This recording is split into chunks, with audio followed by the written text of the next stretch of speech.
Say it clear. Say it right. Say our name.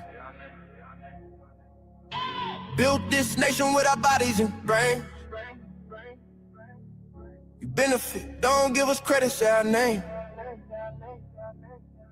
We FBAs, foundational Black Americans.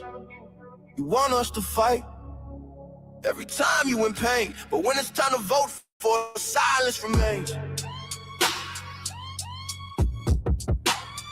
Yeah. They wanna be us, from the style to the hair, from the lips to the hips, body shaped in our glare. They cross borders, profit off the fight, civil rights paid in blood just to stand in this light. Asia to Africa, you walk through the door, but this land got a history you can't ignore. FBI fought it, still fighting today, made room in the system that kept us away. You praise the same power that never chose you, turn your back on the ones that broke chains just to move you. Say we don't know where we come from, that's wild. North to the south, this land raised my child. Built this nation with our bodies and brains.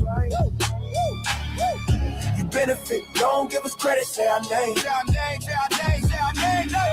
We FBA, foundation law, Black American. You want us to fight every time you in pain, but when it's time to vote for, silence remains. We were renowned, check the globe for proof. Streetwear in Japan still mirror our roots. K-pop chase the decade, study how we move. Rapper world language, everybody fluent. From Atlanta blocks to Mumbai lanes, Heinemann kind spitting bars, connected to the flame. That ain't hate, that's impact, that's reach. Culture travel worldwide when the source run deep. They copy the look, they borrow the sound, but skip the respect when we still hold the crown. Love the rhythm, ignore the pain, celebrate the wave, don't say the name. This was home, before permission, before approval. Say our name.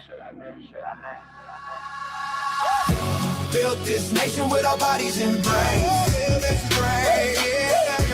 Benefit, don't give us credit, say our name. Say our name, say our name, say our name. We FBA, foundation law, Black Americans. You want us to fight every time you in pain, but when it's time to vote for, silence remains. Say our name, say our name, say our name.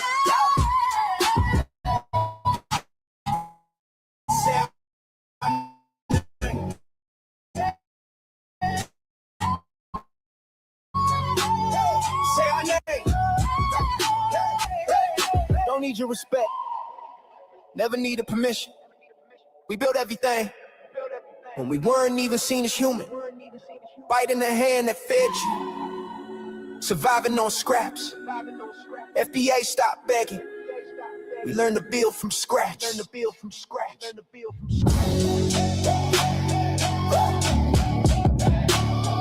our name. Say our name.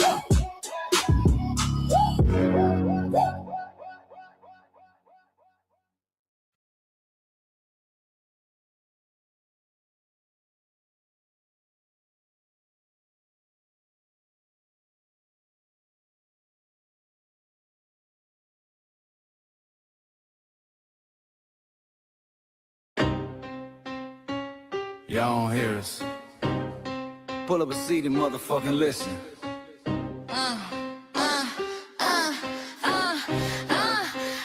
Pull up a seat and motherfucking listen. Pack your bag, time to go home. Talking crazy on our soil where our blood and bones grown. This our grind, we outside on it. While y'all fools on the outside looking, y'all show no respect to Black America, so leave. Hey. Y'all don't get it, so it's time to go home. Get the hell up out of America, take your digits, make it just fly on. Y'all don't get it, so it's time to go home. Get the hell up out of America, take your digits, make it just fly on. You landed on the tarmac, fresh off the boat. Talking about y'all building nothing, man, you choking on the note. My ancestors the reason that this country even breathes. Picked the cotton, built the White House, planted the seed. Jim Crow laws, redlined the map, we was the target. You think that struggle's a costume, man, you can't mark it. We fought the wars, we bled the blood, we died for our future's chance. And you come here and give our legacy a side eye while throwing shade on the guard. While you benefit from doors we kicked down with our last breath. Now you spit on the architects who stared down death. This that's disrespectful, ungrateful, a slap in the face. The only people who gave a fuck. So let me show your ungrateful ass to the right place. Pack your bags, time to go home. Talking crazy on our soil where our blood and bones grown. This our ground and we outside on it. Why y'all fools on the outside looking? Y'all show no respect to Black America, so leave. Y'all don't get it, so it's time to go home. Get the hell up out America, take your duties back just like home. Y'all don't get it, so it's time to go home. Get the hell up out America, take your duties back just like home. Passport, the visa, the privilege to be here. Cause my grandma did march for y'all, so disappear from our land. You cosplaying our pain. Think it's a trend you can borrow, but you ain't inherit the ghosts of our sorrow. We the foundation, the bedrock, the soil, and the root. You not no branch on our tree, and unproductive people always cosplaying me. Talking about we ain't do nothing. You lost your mind. We built this from nothing, time after time. From the beginning to now, we been the backbone and muscle. Why you look down on the struggle and cause a whole tussle? That energy style with discussing is whack. So let's make it clear, there's no turning back. This land is paid for in full. In blood, sweat, and tears, and dreams deferred. You don't get to come into a house we built from the dirt and telling Black America y'all ain't worth nothing. That's a violation. Facts.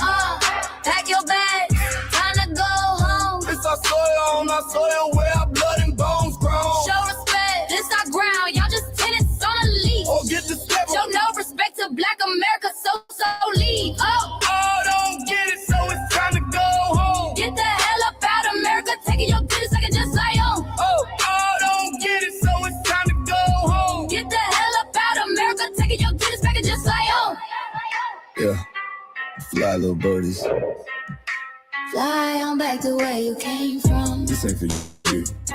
The soil is sacred. We said what we said. It's time for y'all to go home. So fly a little birdies fly. So fly a little birdies fly. So fly a little birdies fly. Far, far away from here. So fly a little birdies fly. So fly a little birdies fly. So fly a little birdies fly.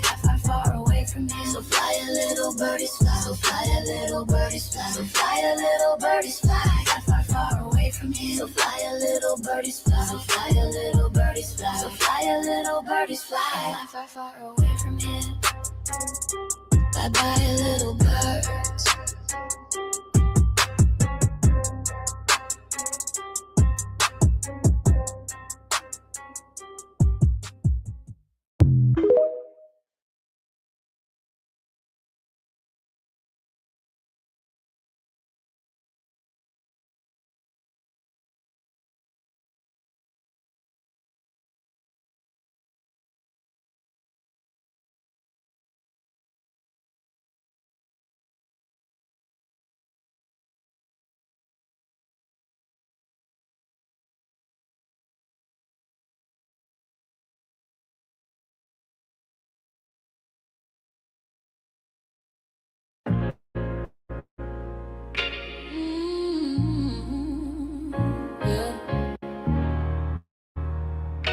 They thought we forgot, but we never forget. This one's for the roots. We built this land from dust and tears, 400 years, and we still here. They write new rules, but they don't see. Every freedom they got came off you and me. We planted seeds, they took the bloom. We lit the flame, they left the room. But we back now, know the skies. The spirits woke, we realize. All we want is what we earn. That sweat and blood, yeah, that table turn. You can't buy culture, can't fake that fight. This is our day, this is our ride. We happy day. Say it loud, say it strong. We the heartbeat that's been there all along. Foundation of Black Americans, stand tall. We ain't begging for nothing, we built that all. Born from pain and grace, you can see the truth written in our face. We the soul, the sound, the fight, the flame. Foundational Black Americans say our name. They love our rhythm, but they dodge our blues. Use our voice when it fits their news. They take our sound, but not our scars. We the backbone, we the scars. Now the veil is gone, the mask is clear. We see the game, we know what's here. No more silence, no more lies. We lift that flag and watch it rise. Rise up, rise up. We the ones that made this nation breathe. Our flames are power, our roots are trees. We know worlds. It's rhythm and grace shows, and now we're reclaiming our rightful place. Can't copy courage, can't steal pay. You can't inherit soul by changing names. Our story ain't done, it's the revival. We guard the gate, it's about survival. We FBA, say it proud, say it loud. The world dances on what we vow. Foundational Black Americans. Still we stand, still we fight, still we demand. Every block, every song, we've been right here all along. The soul of a people strong and free. Foundational Black Americans.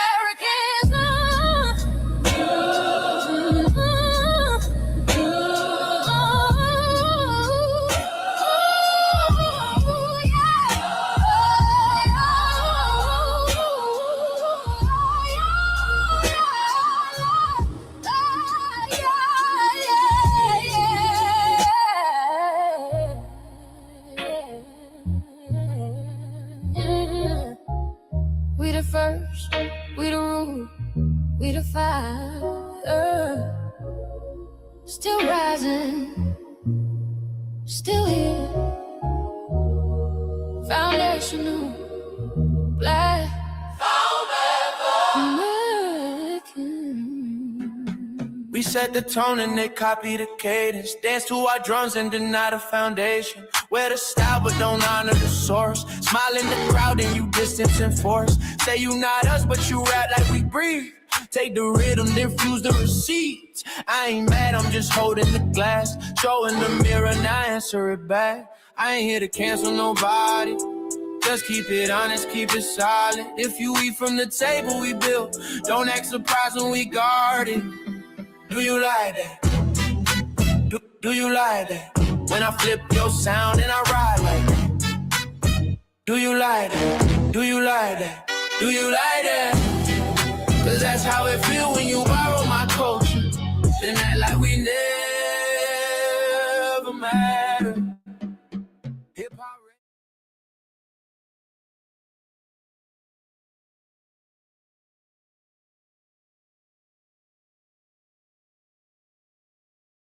Mike Larry. Now this shit here, it's what I see it is. We're not fighting your battles. We're not carrying your fear. We're not lending our history to people who erased us while we were here. Just cause you born here, don't make you FBA. That makes you a citizen, learn the difference today. This is lineage, not a look you can wear. Not a costume you borrow when it benefits you there. You used our culture like an access card, backstage pass, a straight facade. But now the mirror's in your face, no disguise. And you're uncomfortable looking truth in the eyes. We didn't leave our land to beg for a chance. We stayed, we fought, we took every advance. That's the separation, that's the line you cross. We paid the price, you learned the cost. You waving your flag on our soil, but fighting not to go back home. Waving your flag on our soil, building comfort on a foundation you didn't know. We waving our flag, red, black, and gold. Stood our ground, never sold. You waving your flag on our soil, but scared to build what you claim you love. Our humor, our style, the way we move, the smoothness, the sound, the things we prove. Music we birth, language we shape, innovation forged under constant escape. Warrior spirit means stay and defend, not flee your land and rewrite the end. You call it success, but don't confuse the two. Ease came after what we went through. You abandoned your land and called it strategy. You wave that flag loud, but won't return to build your legacy. That contradiction tells the story for you.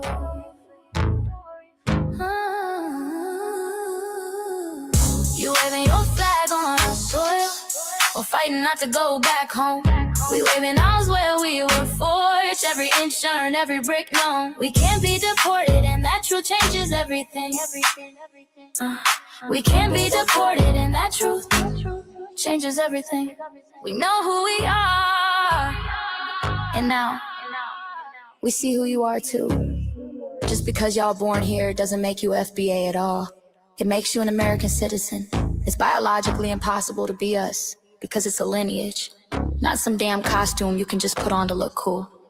You immigrants and immigrant Americans has used our culture as an access card, a backstage pass to our culture.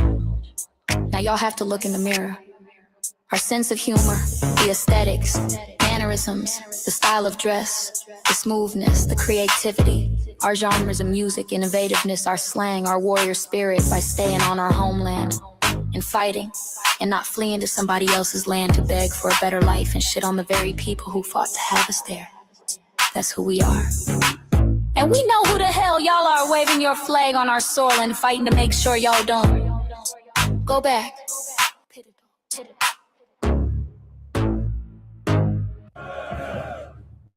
You can't leech off our culture anymore. Beat it!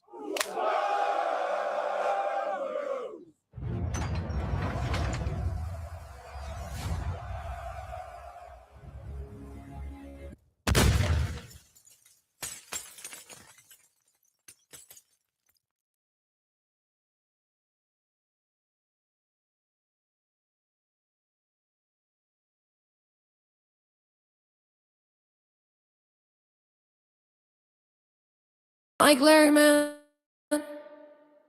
you did it again. We really making history. Let's go. Do you like that? Do you like that? Flip your sound, how you like that? Do you like that? Do you like that? Say it loud, don't walk it back. Do you like that? Do you like that? You grew up mimicking us, now y'all switch it up. Turn the carbon copy, y'all ain't black, what the fuck? It's funny, y'all connecting to our culture like it's Wi-Fi.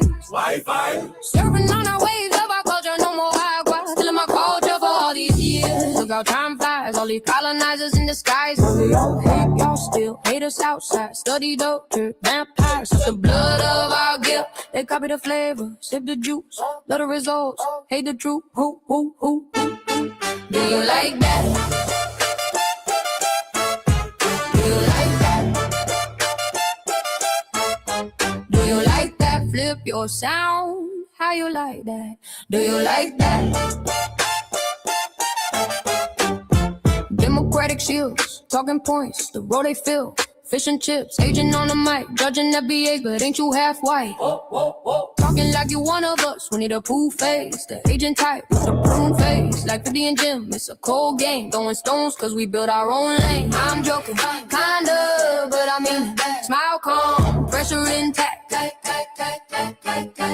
Y'all proud where y'all from, where they flag, beat they drum. But when it's us, tone switch fast. Same pride, but it's too much. FBA pride, lineage solid. You can't put this on, can't try it on. Built here, stayed and fought, that's the difference. That's the car. Do you like that?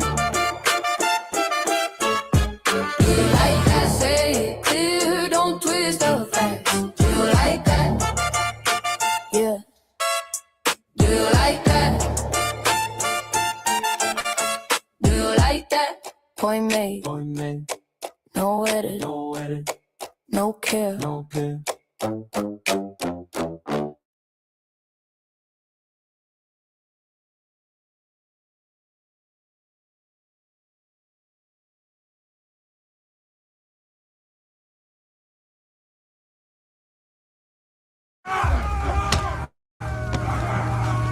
You know, erasing history is something that you have to do when it comes to conquest, domination, and destroying a people. If people knew who they were, and what they were capable of in the past, they will understand what they have a possibility or a likelihood of doing in the future. Foundational Black Americans, we've always had a culture of resistance. We cultivated a culture of resistance on this land, and we've been resisting ever since we've encountered European domination. But nothing was really popping in Europe until the transatlantic slave trade, and that's where they amassed a lot of wealth. One thing that I think is unique about our culture as far as how we resist, how we fight back is just the environment we were put in from day one. Being only 13% of the population, the white supremacists were very meticulous about keeping that population at a certain amount. There was never a period when we did not resist the encroachment of the white man. They have a natural behavior of authority no matter where they go. That's why they'll step up in front of us in the line at the store. We're not important. They don't even see us. We've never been able to excel. We've never been able to relax. We've never been able to just be, which means that existence is resistance. It must be something in our DNA, our historical background, to when something doesn't sit right with us, especially spiritually, in our souls and in our spirit, we just say no. We live in resistance. You know, from the moment we're born, we're in resistance. And it's handed down generation to generation. And so I think that cultural resistance is actually in our DNA, in our epigenetics, and then it blossoms out into the culture. So there's almost nothing in America that we do, from song to dance to politics to the way we talk, the way we dress, having coded languages considered to be slang today. Everything about Black American culture is a form of resistance. Of course, they want to always downplay our contributions to the global tapestry because they continue to act like our number one export in this country is not Black innovation. Everyone understands that our resistance has been the cornerstone of what foundational Black Americans have always done. We are the life that breathes everything into this nation. The further back you go, the further Black you go. It's just simple like that, brother.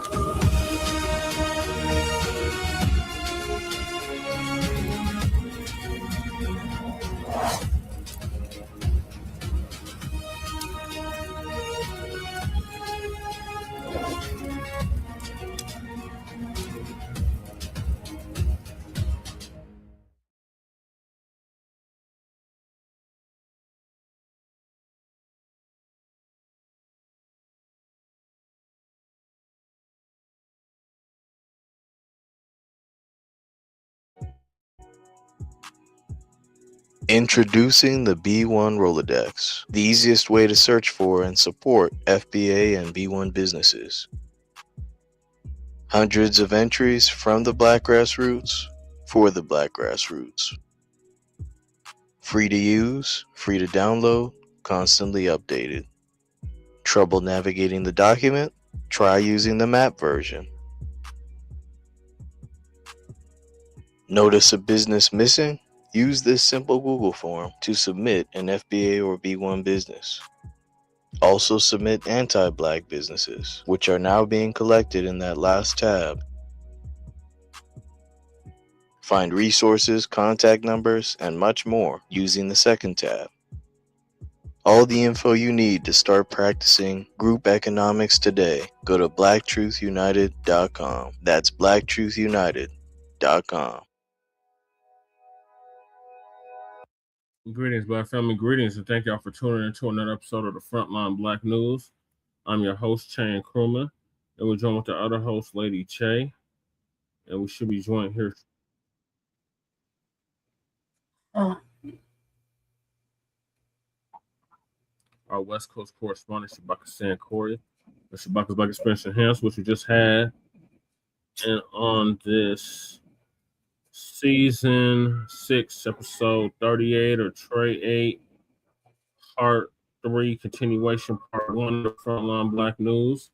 We'll be discussing several topics we didn't get to in Part 3, and that is... Damn it, only one Khalifa, stop it. Today marks the 61st anniversary of the Watts riots in 1965. Nolan Wells case mystery altercation emerges. Nolan Wells' friends, a new interview with Brandon Tatum.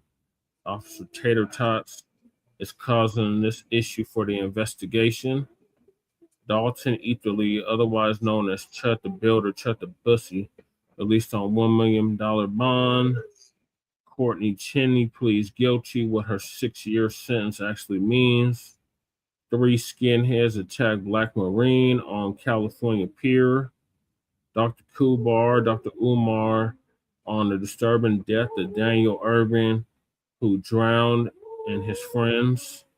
Tasha K apologizes after FBA works on lawsuit for defamation. ICE targets Haitians as TPS officially ends. Gruesome NEWSOM panics, runs to Socialist for help as his 2028 dreams collapse. In our Unhoused neighbor news, our legal migrant news, and our local Denver/Aurora news. And we are based out of East Denver, North Aurora, Colorado. Get news from a frontline and Black first perspective. We are part of the New Black Media and also the signal boosters of the New Black Media. We have been off for 6 seasons now and counting. We have several platforms that are part of the Frontline campaign. Frontline Black News, one of the first, which started back in 2020, 2021. And Shabaka's Black Experience Enhanced, which we just had, is based off the 50th anniversary of the founding of the original Black Panther Party for Self-Defense. We started on Blog Talk Radio back in 2016 and have been around for 12 seasons now. Shabaka's Black Experience Enhanced covers Black experience from the beginning of time until 10 minutes ago. It's also part of the Frontline campaign that has recently, within the last 2 to 3 years, moved from Blog Talk Radio to StreamYard. Please make sure y'all like and share the broadcast. Family, hit that like, share, and subscribe button. Please join us on StreamYard, YouTube, Frontline Black News. The links to all of our channels are in the description, including Frontline Black News. Frontline Black News 2, our backup channel. My personal page, Jesse Paris, aka Chain Chroma. That's how we stream all the city council meetings for both Denver and Aurora, the local Black events for both Denver and Aurora, and the Sunday morning food bank, which I've been doing for the past 10 years consistently. Then we got Lady Chase backup channel, Seduction Doll, 5991. Make sure y'all sub to that so she can start going live on that YouTube channel. Then we got her main channel, the RBA, the Revolutionary Agenda. Make sure y'all sub to that as well. She should be dropping the RBA sometime this week. So make sure y'all stay tuned for that.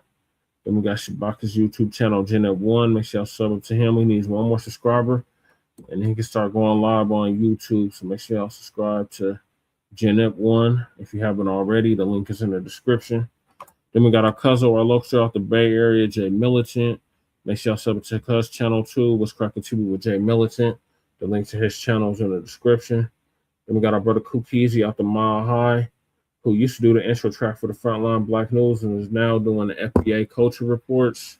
Make sure y'all check him out, Kukizi 5100. The link to his channel is in the description.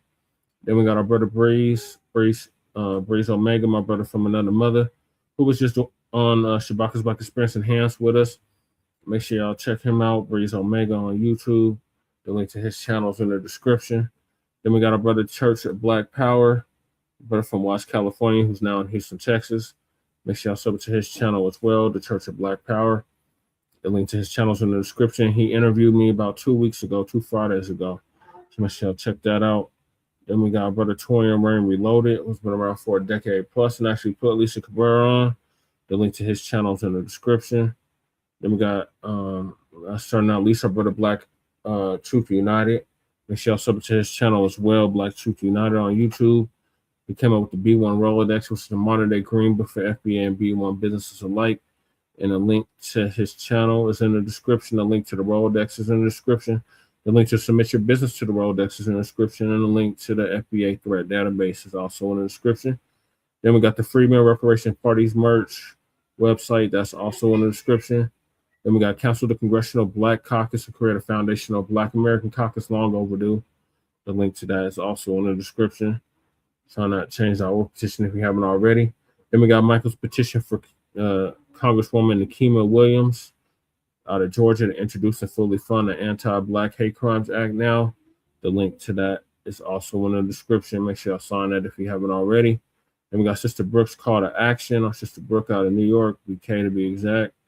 And the link to her call to action is in the description. The link to her email is in the description. The link to our backup channel, Brooks, is also in the description. Then we got The Reparations for Descendants of American Slaves Act.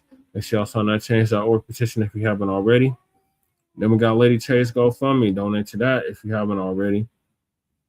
And then we got our brother Joshua Fox, who put hands and feet over that white supremacist Chud the Builder, actually causing him to shoot himself after white supremacist shot our brother.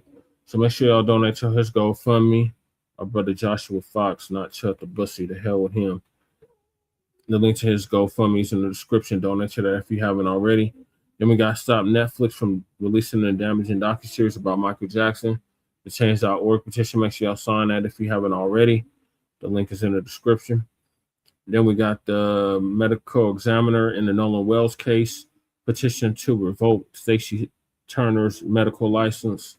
The link to her change.org petition is also in the description. Then, as you can tell from the background, I am a candidate on the ballot here in the state of Colorado. Vote me, Jesse Parrish, for Colorado State House of Representatives for House District 8. The election's in November 3rd to be exact. And the link to the website that Lady Che has created is in the description. Make sure y'all check that out if you haven't already. Then we got copyright disclaimer under Section 107 of the Copyright Act of 1976. Allowances made for fair use for purposes such as criticism, comment, news reporting, teaching, scholarship, education, and research. And I do not own the rights to the music. And if you don't understand racism, white supremacy, what it is and how it works, everything else that you think you understand will only confuse you. In all non-entertainment areas of human and people activity. And that was by Mr. Nelly Fuller Jr., who transitioned exactly a year ago at the age of 95. And those 9 areas are economics, education, entertainment, labor, law, politics, religion, sex, and war. And some say health and nutrition. And that was by Mr. Nelly Fuller Jr., so, like I said, who passed away exactly a year ago at the age of 95. ProduceJustice.com. And when you, a Black person, are captured by any race soldier, you must never fuss, fight, or flee. Comply and defend yourself in court. Also by Mr. Nelly Fuller Jr., ProduceJustice.com. And last but certainly not least, we got racism, white supremacy is conscious and subconscious behavior to maintain white genetic survival, to prevent white genetic annihilation. And that was by the late, great Dr. Francis Cress Welsing, our warrior teacher, warrior scholar, master teacher, warrior scholar, master teacher, Dr. Francis Cress Welsing. And the link to her ISIS papers in the description. And shout out to our FBA brother, Tariq Nasheed, for paying for her funeral, along with several others. So those are the topics. Make sure you hit that like and subscribe button. All right, so we're going to hop right into it with the Watts riot. It happened exactly 61 years ago on this date in 1965.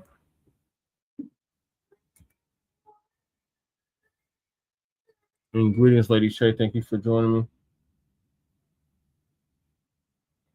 Of rioting in the Negro section of Los Angeles. Yep. I have a beer I gotta, you know the plan for the morning. 6 days of rioting in the Negro section of Los Angeles left behind scenes reminiscent of war-torn city.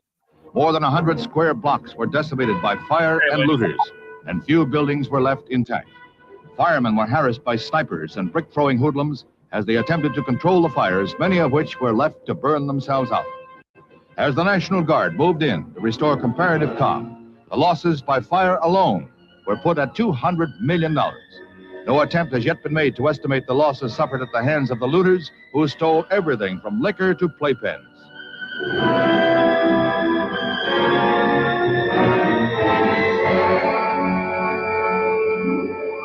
Firemen were later issued flak suits of bulletproof mesh to protect them from snipers who continued to shoot from rooftops.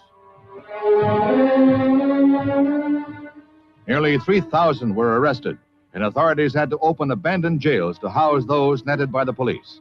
It took the appearance of 14,000 troops to bring an end to what both Negro and white leaders called insurrection by hoodlums.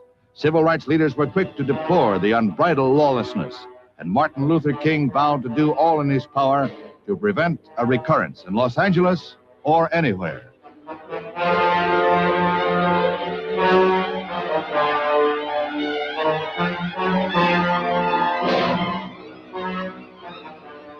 An uneasy calm prevails in what is known as the Watts area of the city.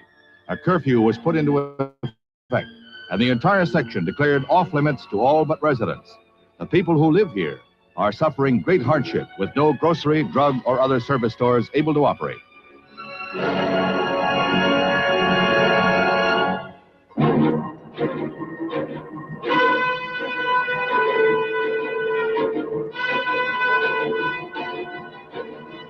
A special task force of 1,000 policemen stays on the alert as the thousands of guardsmen patrol an area of 35 square miles. The outbreak spread to other Southern California cities, but were quickly quelled. And Los Angeles authorities say they are now ready to move with dispatch if lawlessness breaks out anew.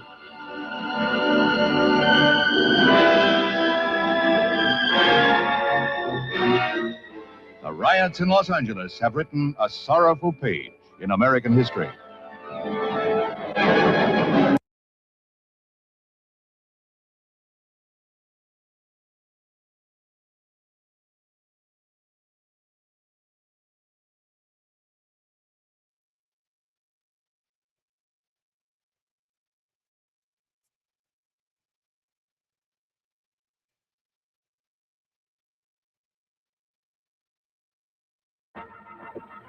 Based upon Chief Parker's request for National Guard support, planning was initiated for the employment of 500 National Guardsmen.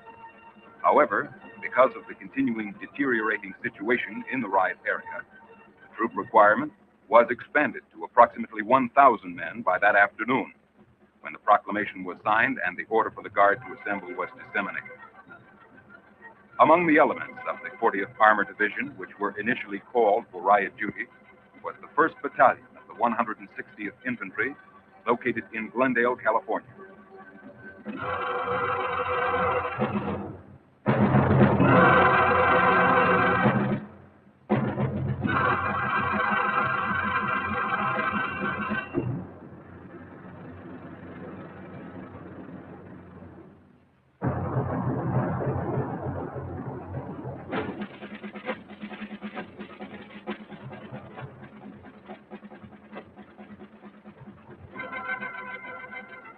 This is a typical infantry battalion. The men were armed with rifles and bayonets and with their usual protective equipment, including gas masks. Additional ammunition and tear gas was obtained from a local military facility to equip this battalion for riot control duty. These men are typical citizen soldiers. The strength of the battalion was approximately 600, and of those, about 400 went into action almost immediately. It took less than 2 hours to assemble the battalion at its armory, and they were dispatched in their organic vehicles to a site close to the riot area.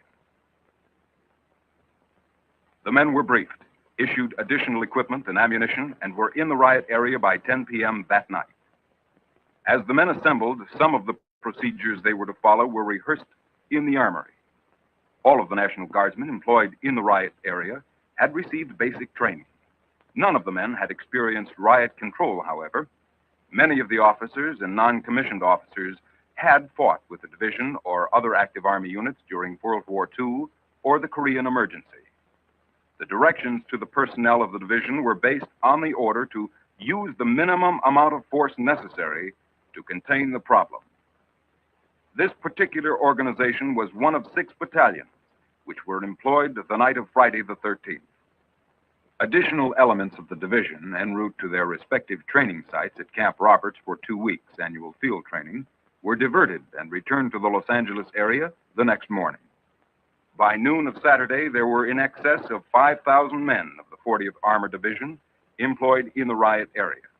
By Saturday night, additional elements of the division had been returned, and some infantry elements of the 49th Infantry Division had been flown in from the northern part of the state.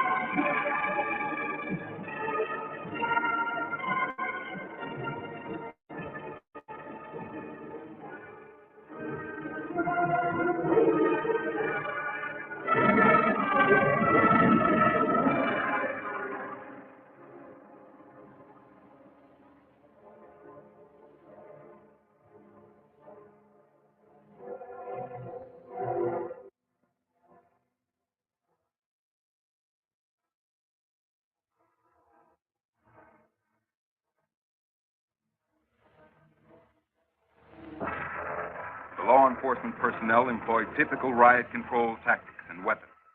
Shotguns and low-velocity rifles, billy clubs and their standard sidearms, items with which the military normally is not equipped.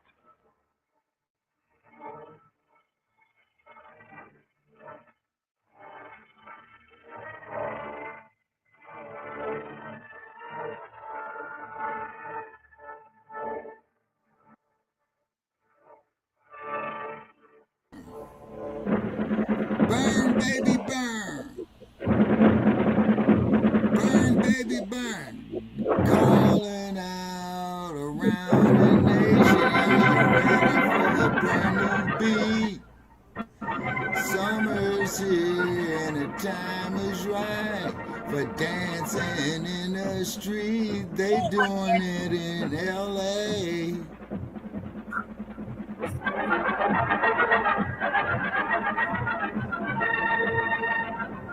It's terrible. Yeah. Oh.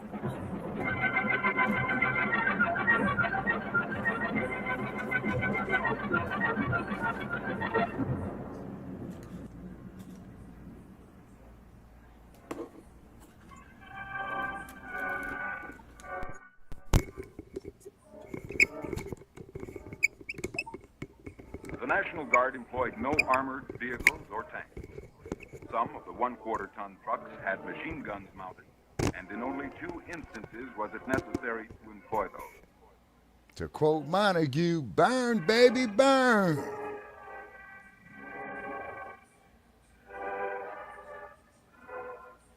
Los Angeles.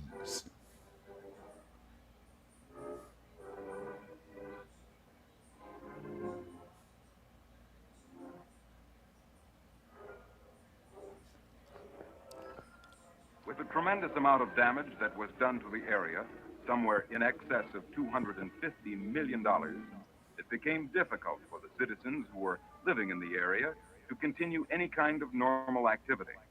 Utilities were disrupted, food became scarce, and traffic and transportation was curtailed and, in some cases, eliminated. The 40th Armored Division was fortunate in having a number of police officers as members of the division. Their assistance and liaison helped tremendously working with law enforcement agencies.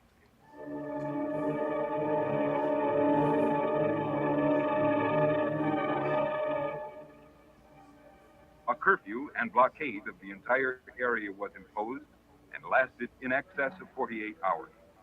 Civilian cooperation was generally outstanding. National Guard troops were billeted in schools, armories, and in the famous Hollywood Park racetrack, which was a major staging area for National Guard troops. Hollywood Park I also did provided Hollywood ideal Park, I'll be facilities for damned. use of light aviation. Schools were not in session and would have been a primary target for looters. The National Guard troops had their own field equipment and, of course, were provided rations from local military installations and, in some instances, from commercial vendors. Essentially, units operated as tactical units in the field.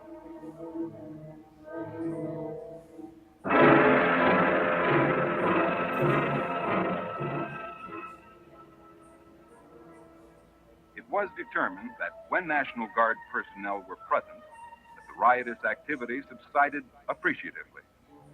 Following the departure of National Guard troops from the area, looters and rioters would return to the scene. Therefore, it became necessary to deploy personnel not only around the area, but actually in the area.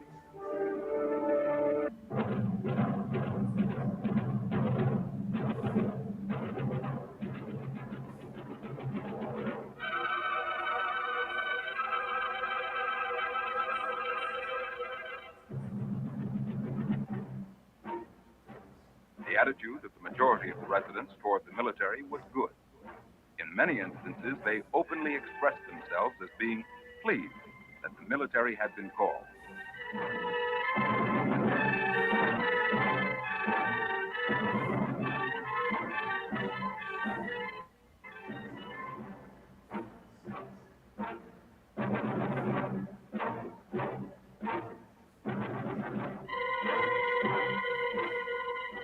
As the the riotous activity subsided, patrols became more aggressive and soon curtailed the rioting, looting, and burning to isolated incidents.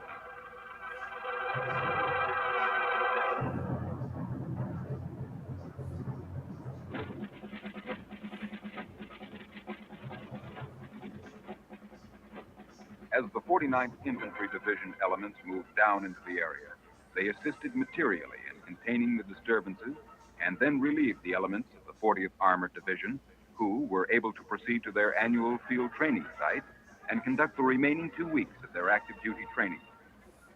All elements of the 49th Infantry Division were relieved by the following weekend within 10 days of the initial outbreak.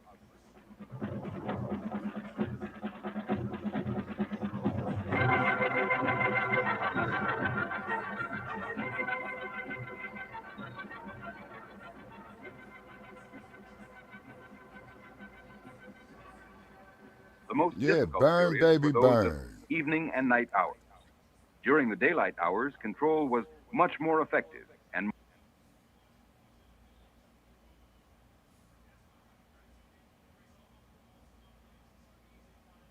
Yeah. Why did it mute it? It's like we want us to hear all the vital details.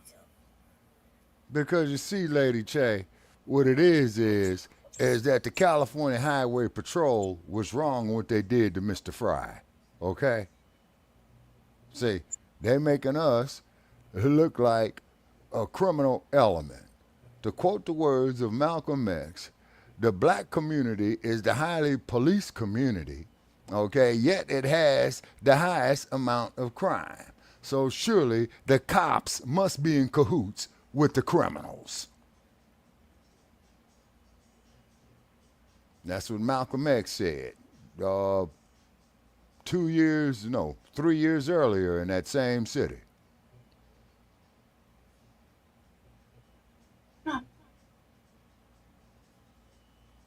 And then the majority of these LAPD officers in this time were recruited from the South. The chief of the LAPD at that time was William H. Parker. A future chief of the LAPD by the name of Daryl Gates, I believe, held the rank of inspector at that time. I think one rank above captain. Is there really no sound for this shit at all? Huh? I'm asking Jesse, is there really no sound? There's no sound.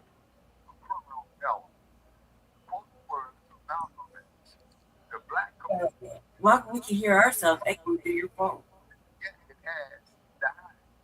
Wait a minute, I'm hearing myself being echoed. Yeah, it's Jesse on his headset. Oh my god. Did you get my message, Jesse? Which one? I just sent you a message. How many phone numbers? How many people you got calling you, guys?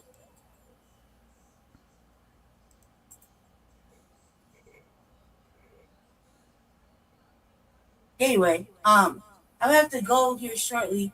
I thought when you started it, I forgot that it takes 35 minutes for you to actually get started. I thought it was reading this shit, so I jumped in at the wrong time. I thought you were already ahead of it. But I gotta go soon because I have to get up early in the morning. And you already know it's like a struggle for me. Yeah, look at all them liquor stores that ain't black owned. Were destroyed and 632 businesses were damaged. Considering all types of structures, 242 buildings were destroyed. And You should throw all the 644 were caption, Jesse, so we can read what happened.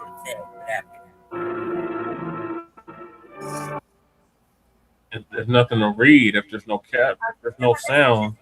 Yeah, but they have closed captions for this type of shit. Closed caption ain't gonna do nothing. Look, I got the caption on. Ain't even saying nothing. They got them on the chain gang going over there to the LA County Jail. Yeah.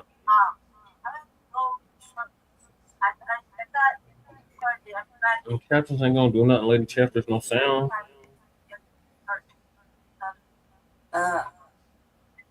Well, experiment, Jesse. Weapons taken from the rioters and looters. The weapons were brought in, identified, tagged, classified, and stored. The number and types of weapons was truly amazing. Our message? Among the weapons confiscated were a great many Molotov cocktails of the simplest yet very effective design. It is estimated that the majority of these weapons were obtained during or immediately prior to the rioting activity. And certainly a great many of them were actually stolen or looted from the buildings in the area. While there were a great many shots fired at police, firemen, and National Guardsmen, the few hits indicated a lack of familiarity of the individual with the weapon he was using, and again supported the contention that most of them had been acquired during the riot. 851 guns were recovered, of which 174 were rifles, 286 shotguns, 391 handguns. The death toll was 34, and over 1,000 persons were injured as the result of the riot. Governor Brown returned from abroad and came to the area on the first of the following week. He was escorted into the area, but because of the difficulties with certain of the hot spots, he was unable to complete a tour of the entire riot area. Now that's Edmund G. Brown Many Sr. relief agencies, Salvation Army, church groups, Red Cross, came into the area and distributed food parcels soon after the worst of the rioting had been concluded. The 40th Armored Division employed nearly 8,000 officers and men to quell the riots. Of these, approximately 400 were Negro Guardsmen, whose performance of duty in this explosive situation was outstanding. In retrospect, the riots were the single most devastating disaster to befall Los Angeles in its long history. The total cost in misery and unhappiness can never be calculated.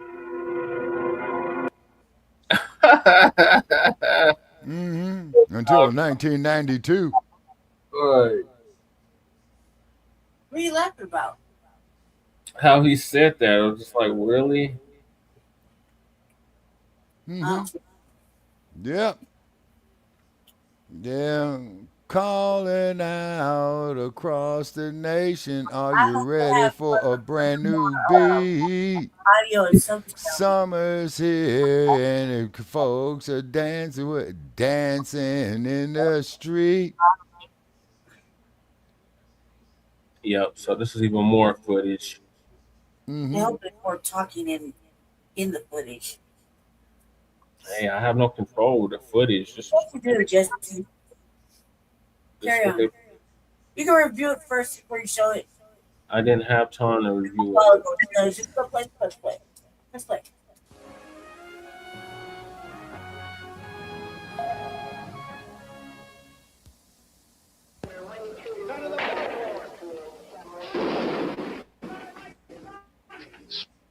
Small army of policemen, most of them carrying shotguns. National Guardsmen riding jeeps with 30 caliber machine guns.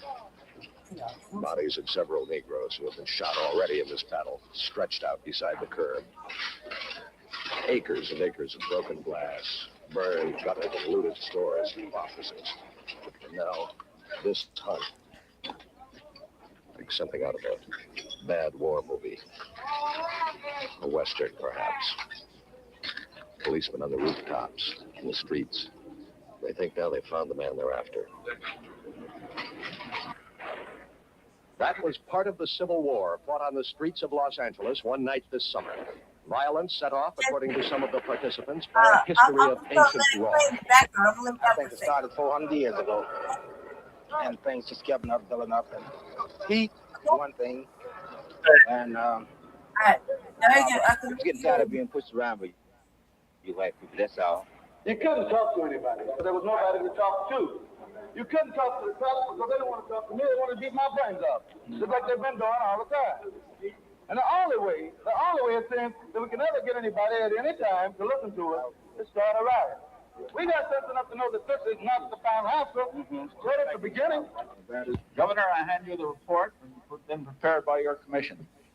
We cannot, Governor, tell you any one particular reason why the riots took place in August and why they took place in Los Angeles.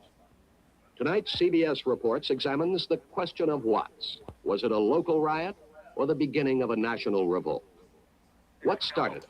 What stopped it was the Will there be beginning another of a riot? national John revolt. McCone has just presented Governor Edmund Brown Is of what the fuck California it was. investigating committee's report seeking the answers to just such I was like, questions. I like Jackson. These findings are an integral part of what followed. Well, look how bad that smog is there. Events and causes of the nightmare in what? Yeah, they fucked it off.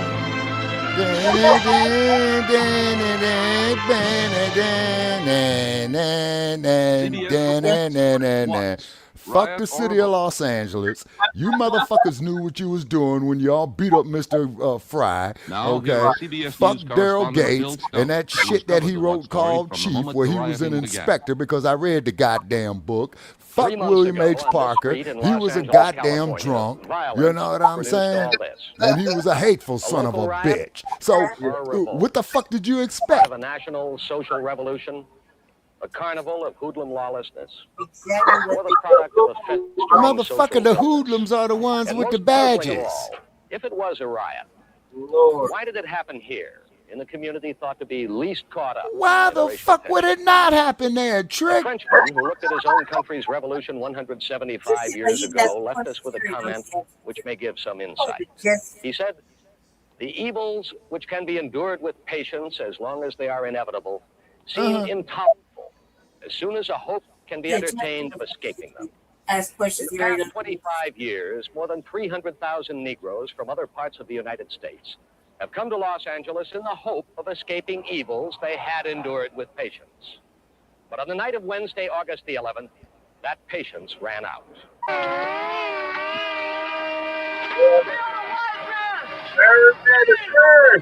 Yep. Damn round, damn round, dan it, dan dan. Damn round, damn round, dan it, dan dan. Dan dan dan dan dan dan dan dan White people dan. driving through the riot area were considered fair game, whether young or old, men or women. Their cars were battered, the drivers stoned, kicked, and beaten, and the cars were burned. The mobs groan and curse in disappointment when a white got away, and then cheer like a football crowd when a car went up in flames.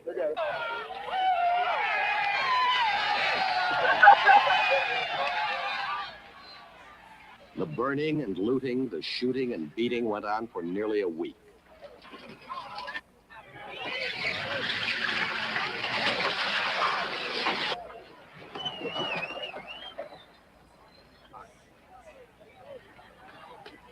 "34 persons were killed, all but 5 of them Negroes. More than 1,000 persons injured or wounded. More than 200 business places destroyed by fire. 700 more smashed, It sounds like looted, and damaged. upset about that. It's only 5 Negroes. Mm-hmm.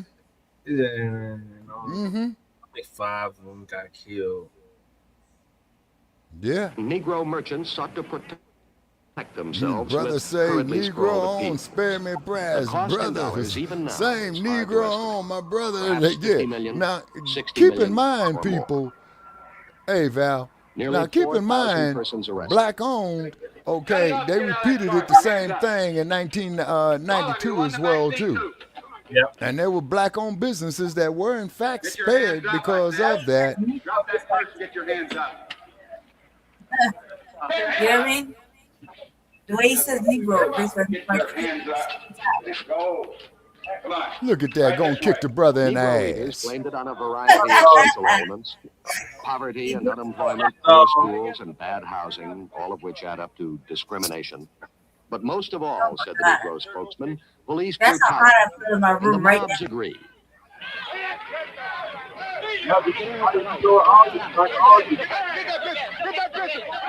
Hey, Val. I'll get you out of this audience. Look at this. But the police were Burn, not baby, the only burn. targets. Firemen Look, rushing they're about trying to the put city that shit out. trying to control dozens of blazes at once Right.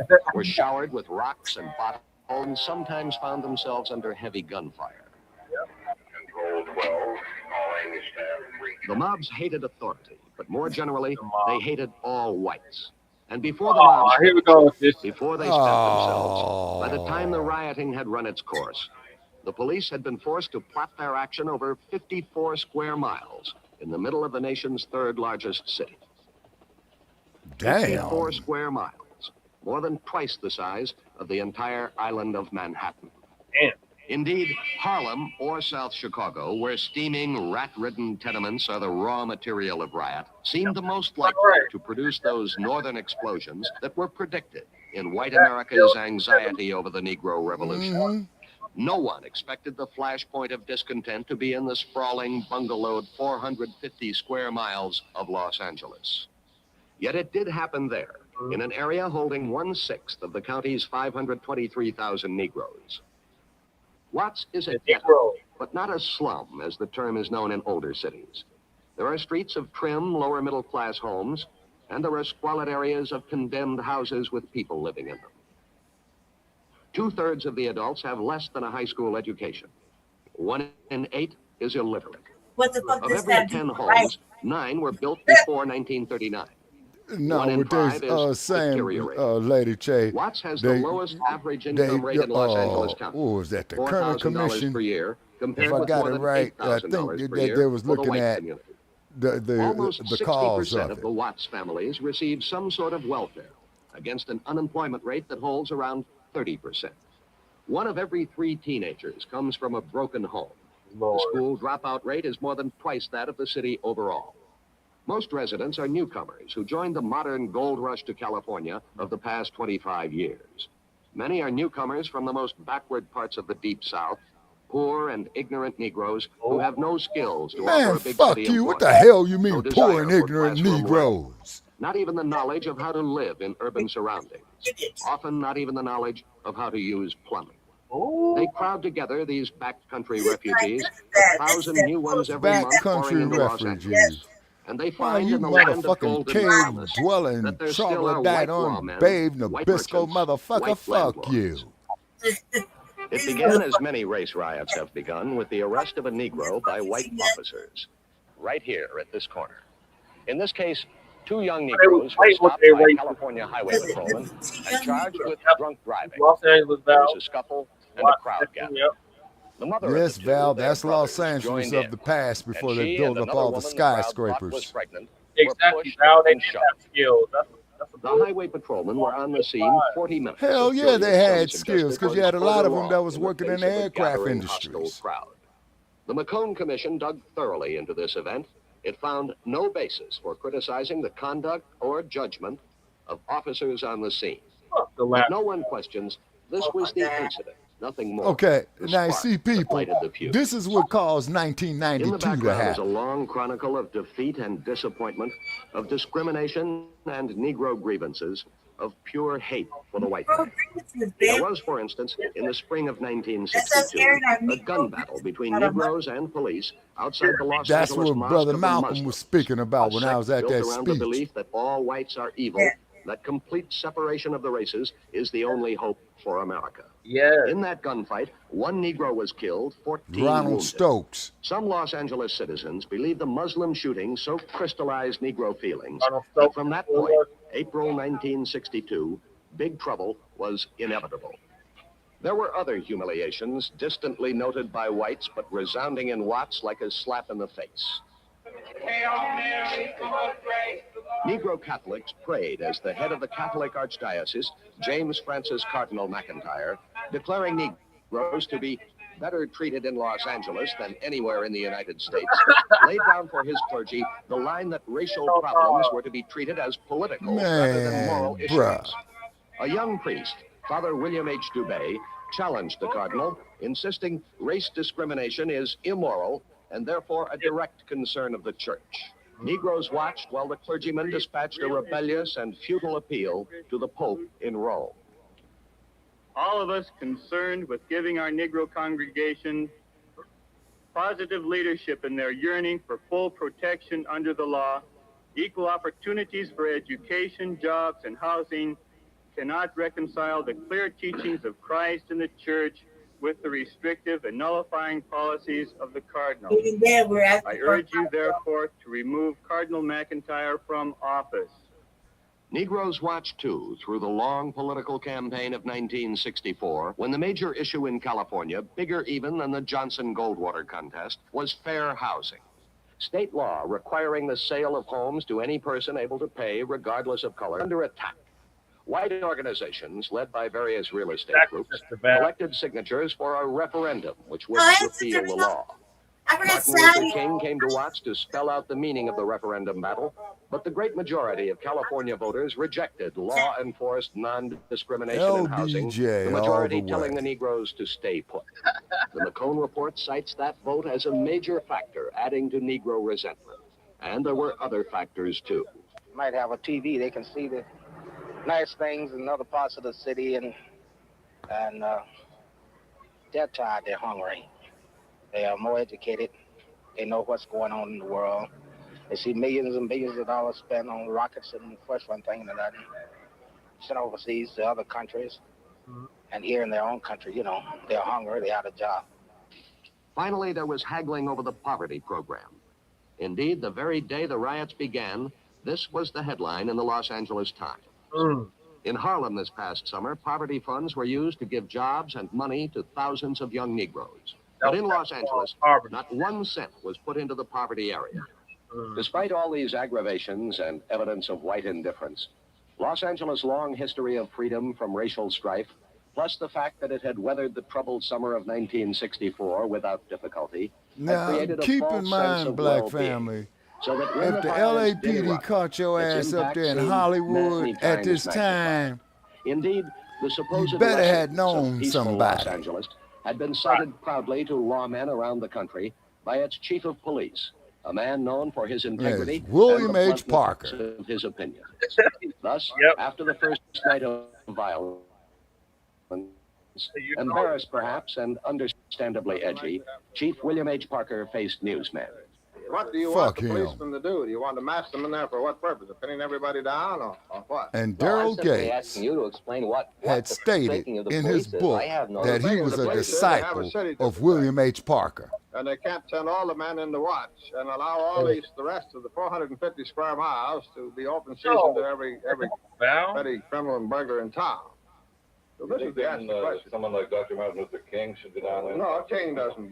We've got local residents here, but King doesn't put out all the fires in the United States. There are some local Negroes here that are leaders in these situations. Now, we would assume that they have some influence on them, or they wouldn't be representing them. Now, those individuals are certainly in a position to go down there. Now, motherfucker, who said that they represented us, Parker? That Thursday afternoon, With your one of drunk those ass, leaders they used to Parker call knew, him the Whiskey Reverend Bill. H.H. Brookins, with other He ministers, stayed Haitians, drunk. black and white, called a peace meeting at a neighborhood playground. And I submit to you that we shall not see a Harlem or Rochester or a New York. We can solve it. It is yet time. But Brookins and the others learned they themselves did not understand their people, did not know the intensity of their rage, and could not plumb the depth of their hate. Because I was on Avalon last night. See, I'm going to tell you something. Tonight it's going to be another one. Yeah, I've been all up and down Avalon, Central Avenue, the Negro people, San Pedro, we have gotten completely Figueroa. You know what they're going to do tonight? They don't care. They're not going to fight down here no more. You know where they're going? They're after the white people. Now they're after the white people. They're going to congregate. They're going to caravan out in Inglewood, Pleads, Del Rey, and everywhere else the white man is supposed to stay. They're going to do the white man in tonight. And I'm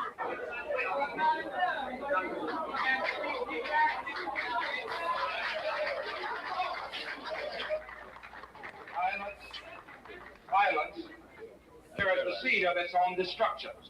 And that for us to continue to try and meet violence with violence is the wrong way, that's all. It's pure and simple. Motherfucker, are you crazy? God gave you something called fists, man. God gave every living creature a means of self-defense. And respect. I believe, on the other hand, that there ought not to be any concentration of police power in this community tonight. Man, you think the LAPD give a fuck what your stupid black ass is saying? Commission, a group with a record of success in dealing with Is racial you trouble, crazy? took their recommendation that there be less obvious policing of the 77 area Division. Thursday night to Deputy Police Chief Roger Murdoch. police department indicated to us that they were going to run the city their own way, and they would prove who runs the city of Los Angeles. Mr. Roger Murdoch's attitude was one I would suspect from Jim Clark in Alabama. We are not in Alabama. We want to work with the police. We want to work with elected officials, not against them. When we returned to 118th Street after having talked with Mr. Roger Murdoch of the 7th to 7th Division, we had to report what we found. It was like lighting a fuse. They immediately said, well, all right, we told you that your leadership didn't amount to much. You see what they think about you. You wonder why a year later, now let us do it our own way. Why the Black Panther Party came into existence. 6 police cars moved in, blowing sirens with about 500 people lining the streets. And it was just like an explosion, Bill. Everything just went haywire. The frustration of the Reverend Brookins and his associates goes far toward explaining the why of what, as well as the how. Actually, from the quarrel over the performance of Negro leadership was beginning to emerge one of the great unpalatable truths of the riot, that there were and are. Oh, I see they did some window dressing on that car, huh?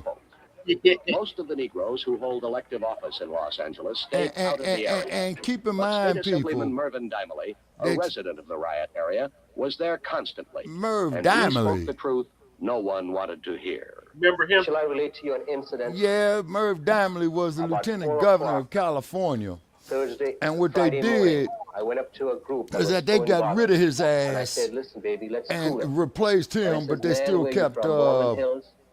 I said, no, Governor man, Brown. I live on Avalon. He said, well, you must live in some big house. And I said, no, man, I'm with the people. He says, well, if you're with us, here, throw it. And he handed me the bottle. And I says, man, I'm for peace. He says, man, you're not for peace. You're with the man. The man, in this case, is the white man of the police. And he says, look, man, we don't want to hear you. We don't want to hear Dr. Martin Luther King. We don't want to hear Dick Gregory. We don't want to hear Brookins. We just want to talk with the man ourselves. Although the sense of effective Negro leadership was striking, the grasp of affairs by white officials, aside from Chief Parker, was also less distinguished. As word of the shouted threat to do the white man in spread by word of mouth from the playground peace meeting, whites began to crowd the gun shops for weapons to defend themselves. The governor of California was in Greece, vacation. The mayor of Los Angeles had found it necessary fuck you, Sam Yorty. In San Diego Fuck you, Sam Yorty. Fuck you. In San Francisco, after a Friday morning conference with Parker. That's that bitch right there that Uncle Tom Bradley replaced, Sam Yorty. The Commonwealth Club has advertised this speech for a long time. They have hundreds of reservations, and so of course there isn't anything more especially that I can do in the next few hours. But I'll go up and write back to keep my commitment. But if it hadn't been made for months, I certainly wouldn't go. The McCone report does not criticize Mayor Yorty. It simply quotes, without comment, the reason he gave for his absence from the city. As Mayor Yorty left for his luncheon date in San Francisco, Chief Parker, the man in charge and the man on the spot Whiskey from the Bill, beginning, now had hard words straight for the drunk. peacemakers he had earlier encouraged. That I'm not going to play games with well-meaning people who lack expertise. The difficulty is Now, that the keep people in who are getting mind hurt that are Daryl the police Gates and innocent stated in citizens, his and the rioters are autobiography, prevailing. Chief, that he was a The chief's disciple concern of him. deepened early Friday when the character of the rioting changed. The note in the police log says, 10 a.m., major looting became general. And in one shopping area 3 blocks long, thousands of Negroes stole everything they could carry and then burned what was left. What had been skirmishing before between police and hit-run Negro groups became a wholesale exercise in stealing and burning, with evidence of organized efforts in the manufacture and use of Molotov cocktails. The police estimate was that 3,000 people filled this street. Walking through it then, remembering it now, that estimate seems conservative indeed. On one point, Chief Parker was firm throughout. He was determined to ask for the National Guard. His men found the Negro explosion too much to handle. Yeah, Parker had Val, I agreed with read his Governor Brown a year book before called on Chief. machinery to do just that. But the Guard had been called in a civil disorder only once in California history, an aircraft strike just before World War II. No one in high office wanted to be the man who turned bayonets against the people. At 10:50 a.m., however, Parker, declaring the situation out of control, asked for the National Guard. But it was 5 o'clock that Friday afternoon when Lieutenant Governor Glenn Anderson signed the proclamation. As the McCone Commission points out, Friday's delay in calling the Guard proved costly in property damage and perhaps lives as well. The commission feels acting Governor Anderson hesitated when he should have acted.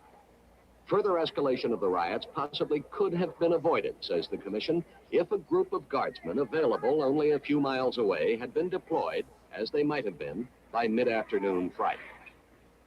Then the Guard came in. The first units mobilized and on their way at 7 p.m. Gates was a disciple of Parker. Gates was a captain at the time. Everyone off the streets by 8 p.m., and the brute force of 14,000 armed men finally broke the back of the riot. As the smoke lifted above Watts and the shooting died down, the soul-searching blame-shifting began. Martin Luther King did not cut short his vacation in Puerto Rico, but went to Watts after the rioting and found the atmosphere less friendly than he might have expected. You all know my philosophy. You all know that I believe firmly in nonviolence. So maybe some of you don't quite agree with this. I want you to be willing to say that. And sure, we like to be nonviolent, but we up here in Los Angeles area, we're not doing that other teeth. Number two, in the fact that our Negro community leaders are where are they? They are not here, and they're not coming down because, all right, that's right. They are selling us again, and we're tired of being sold as slaves. Well, hey. Well, people, welcome to my childhood in Los Angeles. We don't bother nobody. We don't get no jab or tab Los Angeles, period. What about what you think, brother, about the police situation? Do you? The police will burn them up too. Governor Brown, hurrying back from Greece and heeding perhaps the urging of King and other Negro leaders, found the riot area far from critical, and the residents eager for an official ear. Drop it. I have a husband. We're separated. He's in Well, look at the little baby who's probably about 60 years old now. The age and needy children program. $234 a month, and my house went $80 a month. Are there any places say we could get a job if we had a job for you? If I could go to work, I'd be proud to go to work, and I could make enough money to have somebody watch my baby. I'd love to go to work. You mean there were a lot of people hungry? These people have been hungry all the time.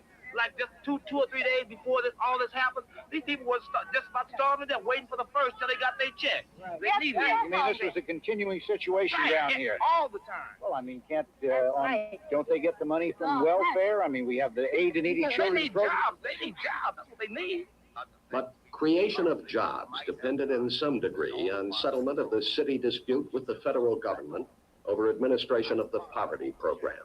That's LA City Hall right there, Brother Che, and the council chamber. Absent during the riot, hit hard at the poverty tangle. Oh, don't they? I am also ashamed that they still talk like that. Still, y'all all on welfare. Yeah. Don't get money from welfare. No, bitch. Like, what the fuck? Exactly, and then keep in mind, tell that same brain dead motherfucker that the majority of people on welfare in the United States is white folk. Even then, yeah, there was the majority of people on welfare. Exactly. You see, but this is the truth that they don't want, including I, squabbled and fought over the war on poverty program, which is almost scandalous.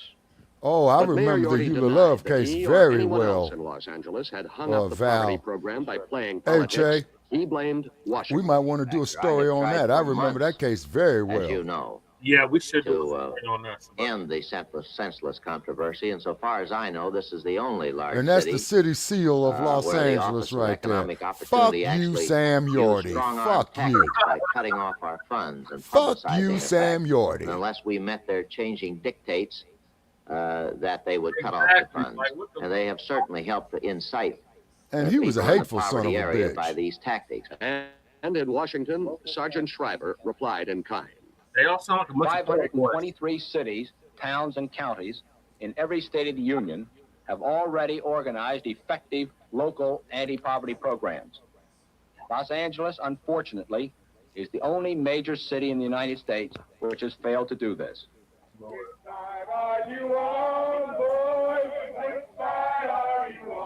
Whoever was to blame, the political shilling of the poverty program was only one factor. Look The at larger downtown causes LA of the before Watts they build it explosion all up, we'll y'all. examine in just a moment. Well, the picket line. Mm-hmm. That's the first part. And then there's a second part. Oh shit, we lost Shabaka. Right, man. All right. I drove fast about.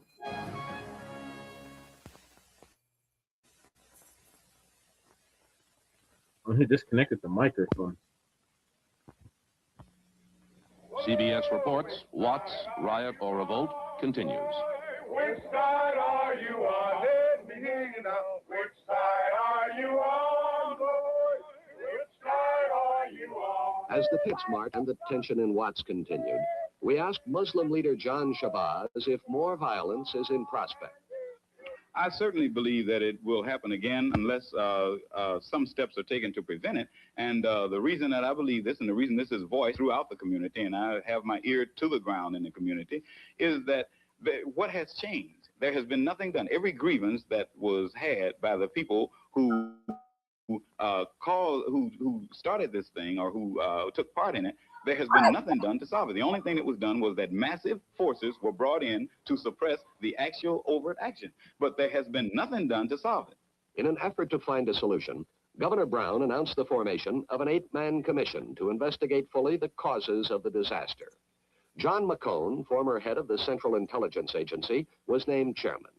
The committee hearings have not been public, but the principal witnesses are known, and so are some of their views. Chief of Police William H. Parker. A great deal of the riotous disaster based upon the continued... Man, you drunk motherfucker. Go back to your goddamn whiskey and fuck you. And the constant harassment, police brutality, police brutality, police brutality. And the attempt Daryl of the police Gates, to accommodate when he was a lieutenant at this time, was his personal driver. On the run now. We don't have to really fear the police very much because they're in a defensive position. Now, in addition to that, you have this, what I call political pandering, where they're constantly trying to reach these groups for political and keep in mind balance that of power by catering Tom to their Bradley emotions. You're dislocated. was a city, You're just got abused elected to the because of LA your City color. Council at that time too, your Brother Chet. progenitors were oppressed.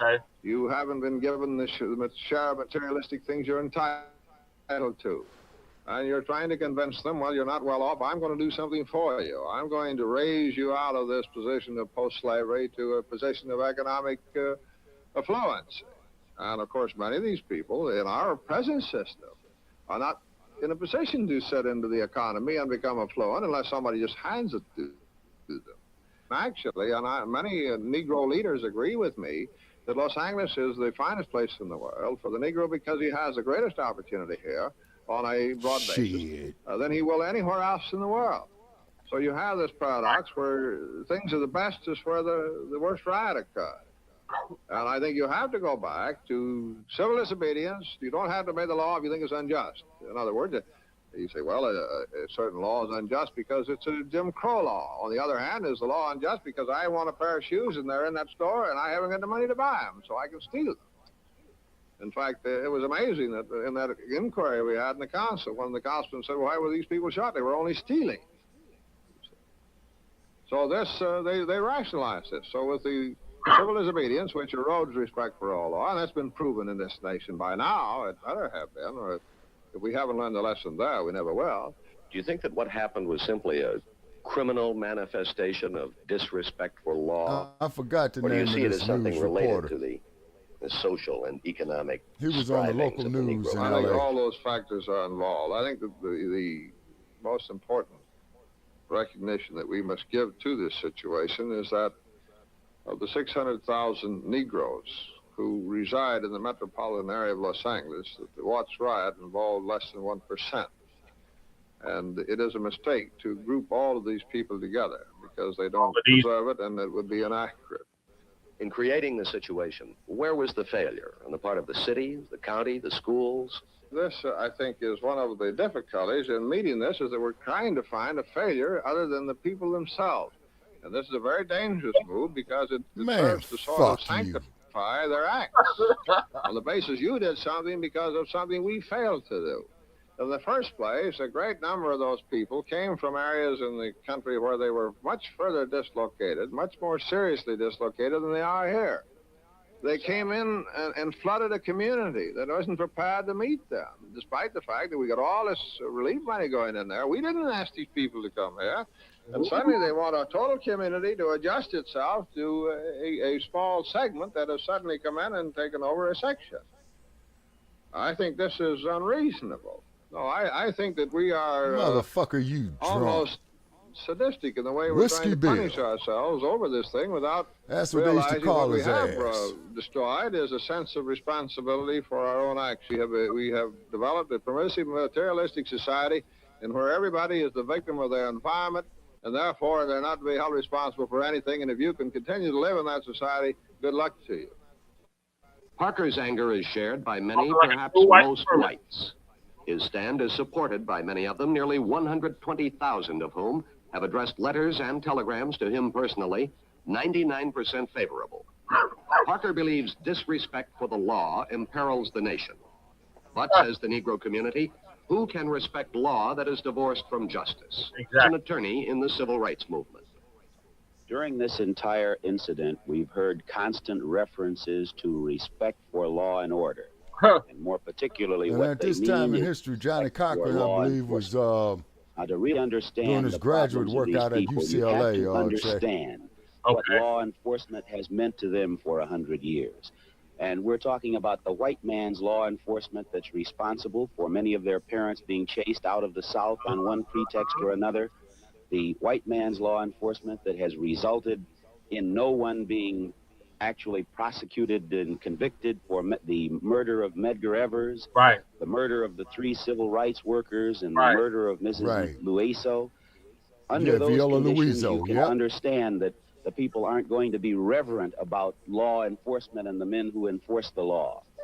Over and over, Negroes repeat the charge of police brutality. One who had pressed a number of brutality complaints and one of the most successful attorneys in Los Angeles is a Negro, Leo Branton. We asked him about the police claim that brutality charges are fully and fairly investigated. The name sounds familiar. Now, keep in mind, Che, I'm only 6 years old at this time in history.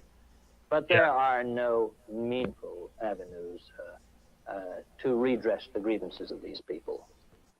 I've tried them all, and I can say to you that there is no question but that under the present machinery as it exists and as it is being operated today, a complaint of police brutality by any Negro citizen goes almost completely unheeded because the instances of attention that are given to these complaints are laughable.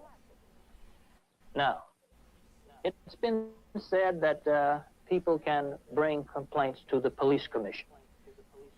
And the police commission is the boss of the police chief and the entire police department. Well, this isn't so. All right, you remember me telling you about the commissions? I don't think that people would be agitating for a independent police review board if the existing police commission carried out the functions that it was intended to carry out. In the first place, you make a complaint before the police commission. Who investigates it on behalf of the police commission? Police officers.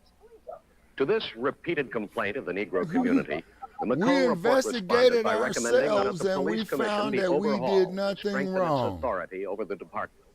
The report rejected the idea of a civilian review board, but did recommend creation of a new post of Inspector General, free of routine duties, outside the regular channels of the department, to investigate citizen complaints of police mistreatment and report directly to the chief. The report recommends also a vastly expanded community relations program to close the admitted breach between Negroes and police. Robert Richardson was a messenger for the Los Angeles Times when the riot began. His accounts of the rioting got him a Cub Reporters rating and a job as the Times' first Negro reporter. Let me clear up something for you. When we speak of police brutality, we don't necessarily mean officers beating people as, say, they would do in the South with whips or cattle prods. We mean Bruh, brutality to a man's you forget dignity. that the majority We of the mean, LAPD officers that were derogatory recruited by terms William that H. are Parker used, came directed from to the a person. goddamn And a South. policeman, you can't tell a housewife from a prostitute. That's why when they all you're call them walking down the street with your girl, Yeah. and a policeman comes along and has you stand against a wall with your feet apart and checks you out and calls down on you and asks you what you're doing out so late at night. You have to have an explanation for everything. This is what we mean by police brutality. People who have come out here from the South encounter another problem even more serious than police brutality and job opportunity and job discrimination and things like this. This is a problem of the resentment of the middle-class Negro, of the poor Southerner who comes out here. The middle-class Negro believes that these people lower their standards, bring down their educational standards, and lower their reflection as a race completely. So it's one large vicious circle. The poor Southern Negro is moving into this area. The middle-class Negro is moving into a predominantly white neighborhood, and the whites in that neighborhood are moving farther out. In other words, it's going around and around and around, and where it's going to end, I really don't know. Watts, Riot or Revolt, with more findings of the McCone Commission, will continue after this message. Hell yeah, they had the CBS Klan reports, working LAPD. Watts, Riot or Revolt continues. Theirs, they say, is a different world about which white Americans have bothered to learn very little. Indeed, the first thorough study of Negroes and how they live in this country was completed only a few months ago. Our government, which conducts detailed surveys of everything from sugar beets in Colorado to social habits in Cambodia, had never before taken a close look at the 21 million Negroes of America. Daniel Moynihan, until this summer, Assistant Secretary of Labor, was in charge of the study and was Oh, yeah, staggered the by it. Moynihan report. Moynihan says the Negro family structure is collapsing, and we asked him the reasons. The first is, remember that American slavery was the worst slavery the world has ever known. That's a fact. We can't get that into our heads because the standard of living of the slaves was high, perhaps. We don't see how awful it was. We deprived them of the sacraments as Christians. We deprived them of any institutions as family life. We deprived them of any rights as human beings. There's a very long and complicated history, but we did. There's no other slavery like it in history. And there was no Negro family at all in the slave world. Secondly, segregation and the great humiliation of Jim Crow was a brutal assault on the personal integrity of the Negro male. I mean, he was the man who took the brunt of it. Thirdly, urbanization poured into the cities. Don't forget, the Negroes of our time, because they're Americans, we don't see them as immigrants. The Negroes in Watts were immigrants, just as much as the Italians or Irish or whatever who poured into the cities in the 19th century. And it wasn't a very pretty sight in New York in 1870 either, let me tell you. The families break up when they leave countrysides, rural peasant life, and sort of dump into slums. Fourthly, unemployment. We have had 35 years of disastrous unemployment, and for the Negro male. He has never gotten over the Depression. He had 4 fair to middling years in the Second World War, and maybe a good year in the Korean War, and that's it. It's getting better just recently, but by and large, it's been going on beyond the imaginable in the white world. I mean, rates of unemployment, teenage unemployment in the white world, in the Negro world today, is almost 25%. Yep. It is, Val. That is a social Yeah, it crime. is, Val. It's outrage. outdated. There isn't a society in the world which will let 25% Now, keep in mind, of too, teenagers people, is go that this is... unemployed. About a quarter of Negro families. Okay, let me make sure I got the women. history right. The divorce rate is Okay, 2.5 and the times. Vietnam And all conflict was in its early stages the at this number of time. fatherless children keeps growing. And all these things getting worse, not better, over recent years. It's not a matter of a bad situation. And keep that in mind, doesn't at this improve, time in but rather a 1965, bad situation that worsens. a guy named Ali, I think, was heavyweight getting champ. worse. How'd you learn how to behave from your father and your mother and your older sisters, maybe, and the people around you?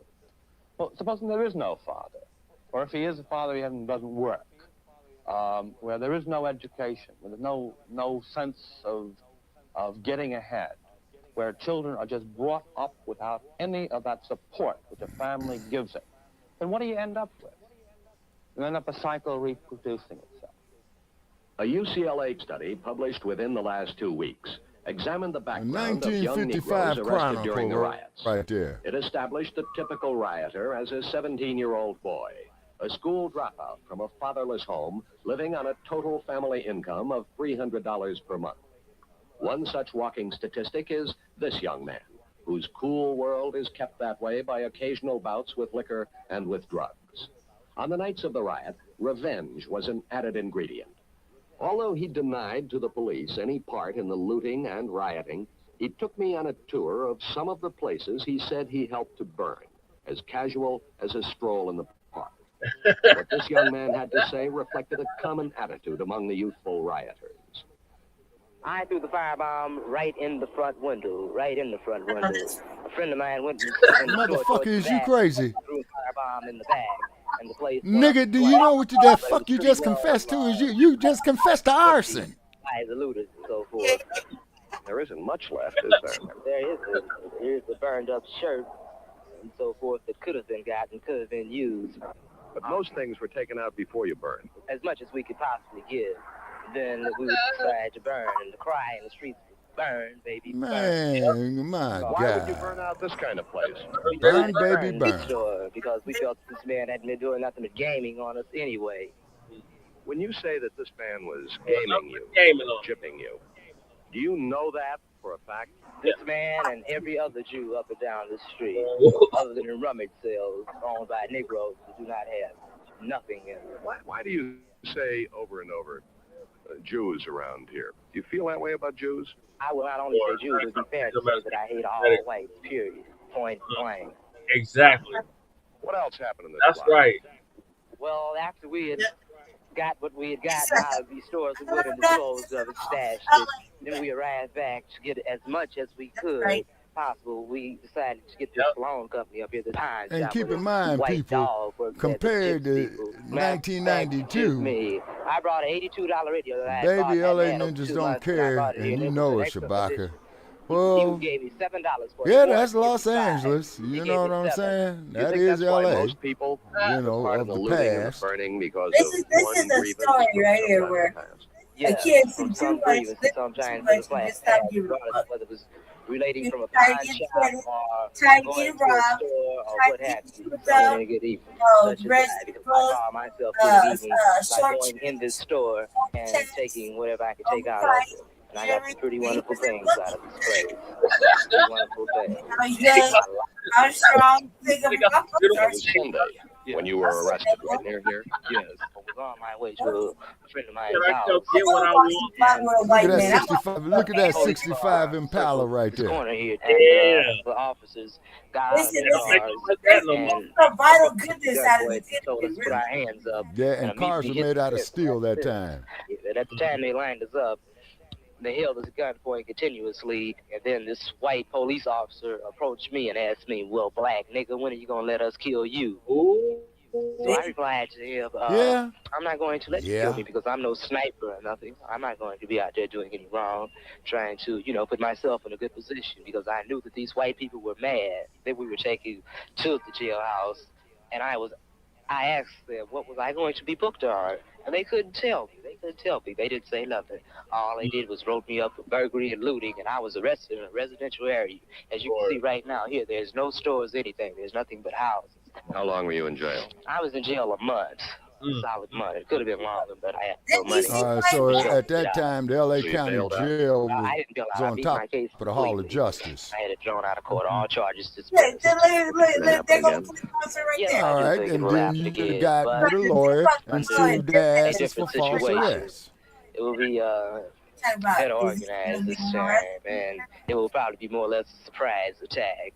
I feel that it will break out unless the white man himself changes. If he changes and shows some type of other response to the way that he treats us around here, there will not be any riot, because these people around here are willing to accept anything good, anything negative and bad, they will respond to it, because this is what they've been taught around here from teenage on up. They've been in gangs. They're 28, 29-year-old people that have been in gangs and have developed attitudes that they have developed behind the way that they've came up. And I feel definitely that this most likely and most probably will break out again. If this young man is the living product of the ravaged Negro family institution described by Daniel Moynihan, Stanley Sanders is evidence of what a strong family can produce.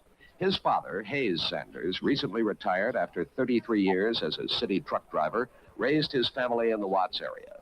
Stanley, his sister, and his brothers, one of whom was an Olympic heavyweight boxing champion, were born in this house. A Rhodes Scholar, the third Negro ever to be so honored, Stanley now is at Yale Law School, but he was home during the riots. What made the difference between you and between most of the other young men? I think the most important differences in my own life were the influences from my family and the special attention that I got in high school. In the Sanders family, we were always encouraged to go on to the university, and we were always taught to compete on any level with anybody. What is your feeling about the people who took part, particularly the young men? A lot of them must have been men you knew. Why did they do it, and what did they say about why they were doing it?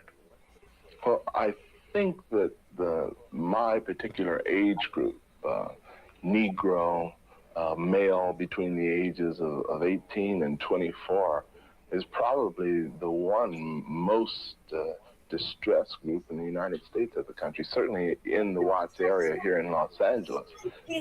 They are most likely to be unemployed. In this particular area, they're either high school dropouts or high school graduates with very little skills, very few skills. And I think also there's the business of South Vietnam and how this affects the draft and economic means. I think all these combine to produce a frustration on the part of the young men in this particular area of the city. The thinking of the entire nation must be changed as the goals of the Negro community move from liberty to equality, says Daniel Moynihan. No group in our society is satisfied if for many, many years, for generations, the competitions of life always end up with them as the losers. Now, equality isn't a demand that everybody live the same. That's a flat level of existence. That's not the thing at all. What is true is a demand that, given one group of people, that you distribute success and failure and distinction and anonymity and affluence and poverty about the same way it's distributed in other groups. We've got to get men to work. A man can't run his family if he doesn't have a job. Right. It just starts there. Is there any secret to that? I mean, do you have to have sociologists tell this country that? No. Creating jobs for men is no secret about it. We know how to do it. We've just got to get it clear in our minds. Either we do it, or we're going to spoil this beautiful country of ours. And that means spoiling those pretty white suburbs just as much as spoiling those nasty and ugly places like Watts. Moynihan speaks of the meaning situation those ugly, confronting nasty our places nation. like The Cohen niggas. Hey, kiss my to answer ass, questions man. about Watts. Was the riot planned? The commission finds no facts to support that conclusion, nor any evidence of communist activity. Did police brutality play a part in the outbreak? Yes. Some real incidents and some imagined, says the commission, are at the roots of the deep distrust between police and happened Negroes. in Did 1992. Negro hooliganism and provocation play a role in the riots and in the mood that led to them? Yes, says the commission, and the little organization which fed the flames was led by Negro gangs hooligans. of angry young Negroes. Was it a revolt, not just a riot? Yes, in the sense that it was a formless, hopeless striking out against current conditions in the community. And can it happen again? So serious and explosive is the situation, says the commission, that unless it is checked, the August riots may be only a curtain raiser to what could blow up one day in the future. It is that very fact which accounts for the disappointment among some responsible Negro leaders. April 28th, Dramatic 1992. proposals and immediate measures are needed, they feel, to calm those rioting Negroes for whom nobody spoke.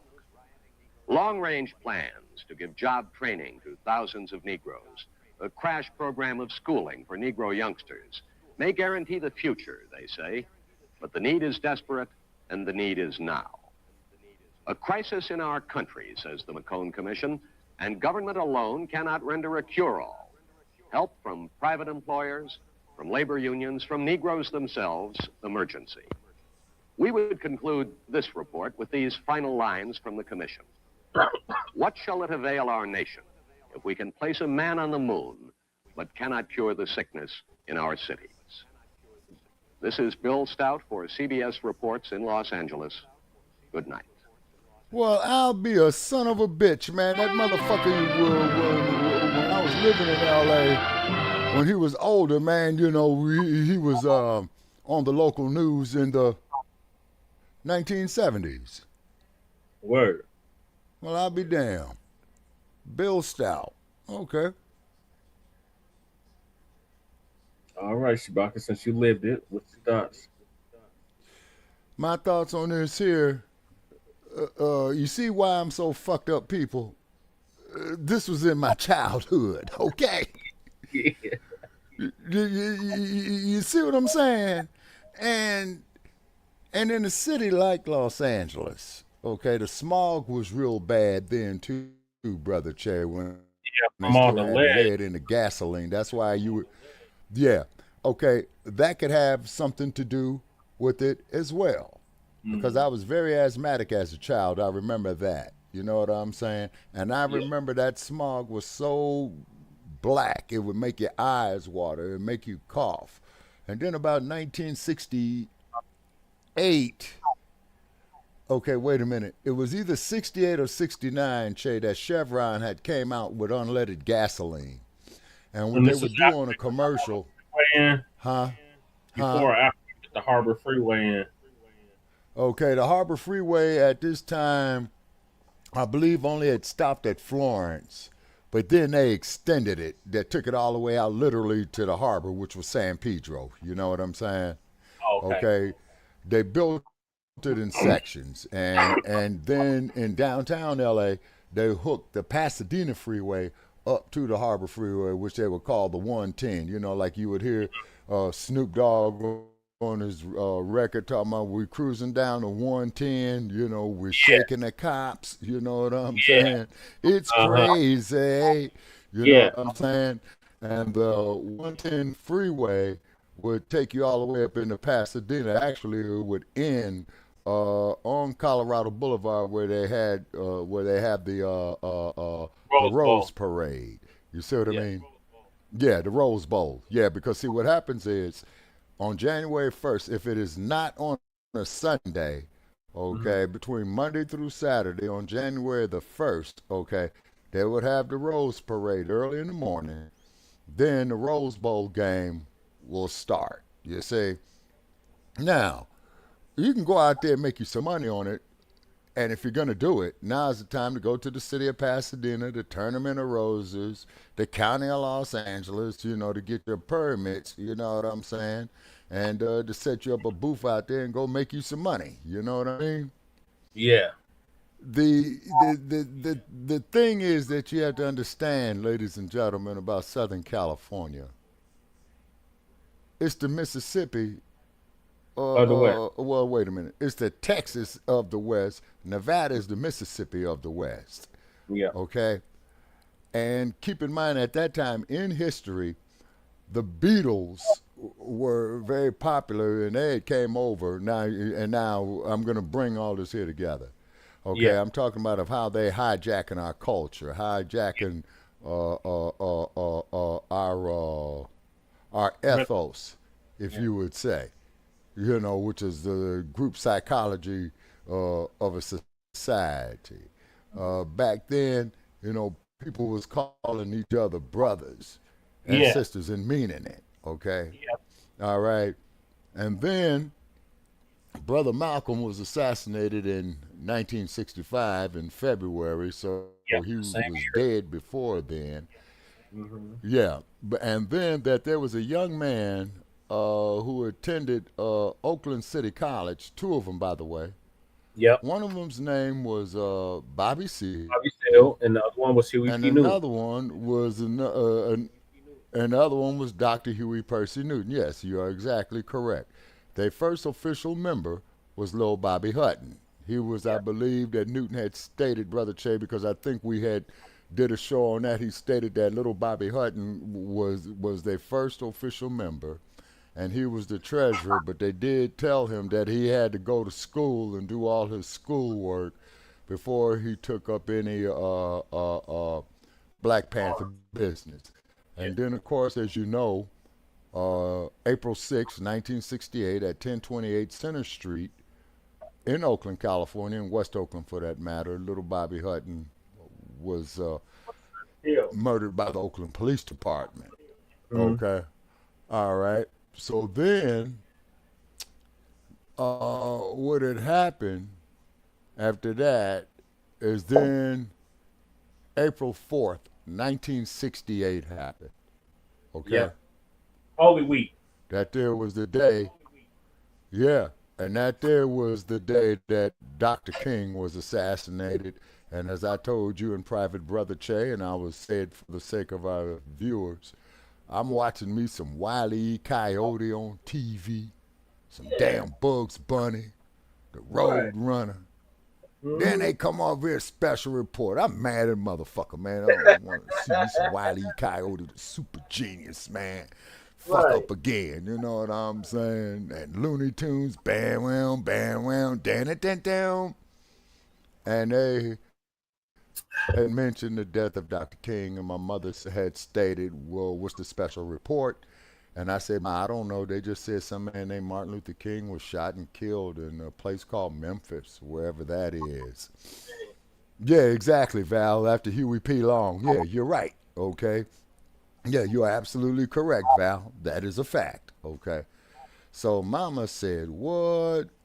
And then people were out on the street, on the block I was living off of, Brother Che, crying and upset and mad. You know, the brothers with the leather pieces were highly upset, okay? So then all across the nation, you saw the riots from Cleveland, Ohio, New York, of course, Chicago, Detroit, because Detroit was a hot spot because they had a bad riot in 1967 too. Okay. But Los Angeles was quiet. April 4th, 1968. LA was quiet. They couldn't believe it. Why was LA quiet? Right. They didn't have no outbreaks there. Chicago was up in flames. Crew people would know about that, you know. So then they had Dr. King eulogize himself, because I remember I was an asthmatic child and from the smog in 1968. And I did not realize what I had watched because I'm school sick. And I got the idiot box on, and I just see all these people walking behind this wagon that's carrying this box with their horses pulling it, right? Yeah. And I mean, a lot of people.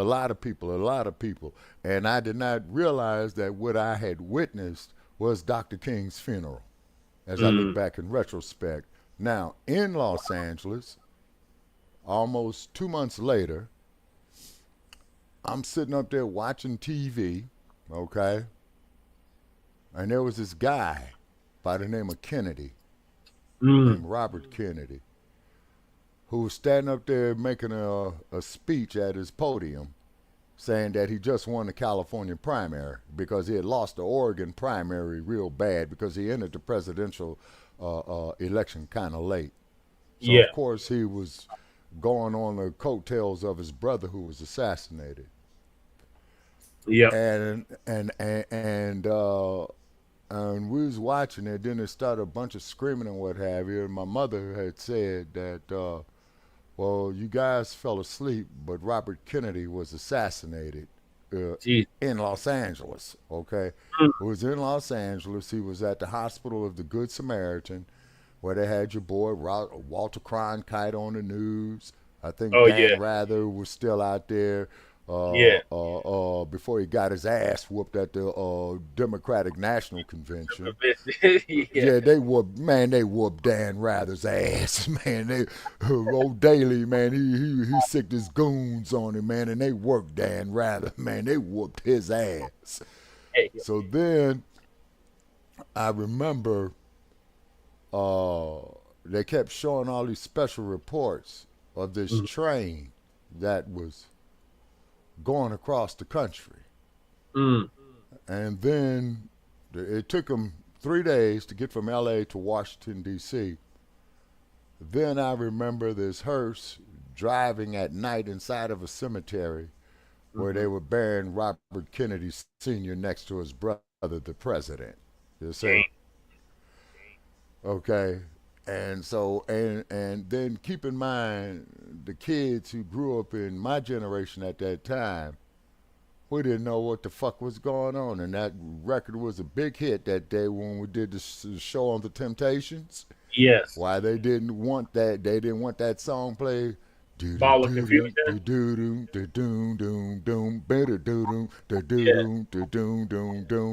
People moving in, people moving out. Why? Because of the color of the skin.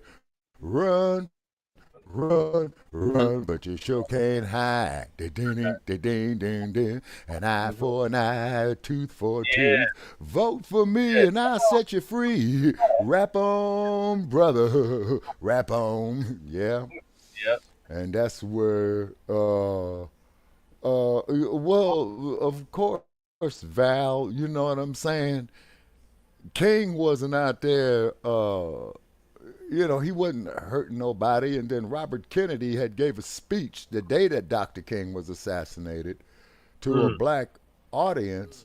And from what I understand, it was written down that he had stated they don't know.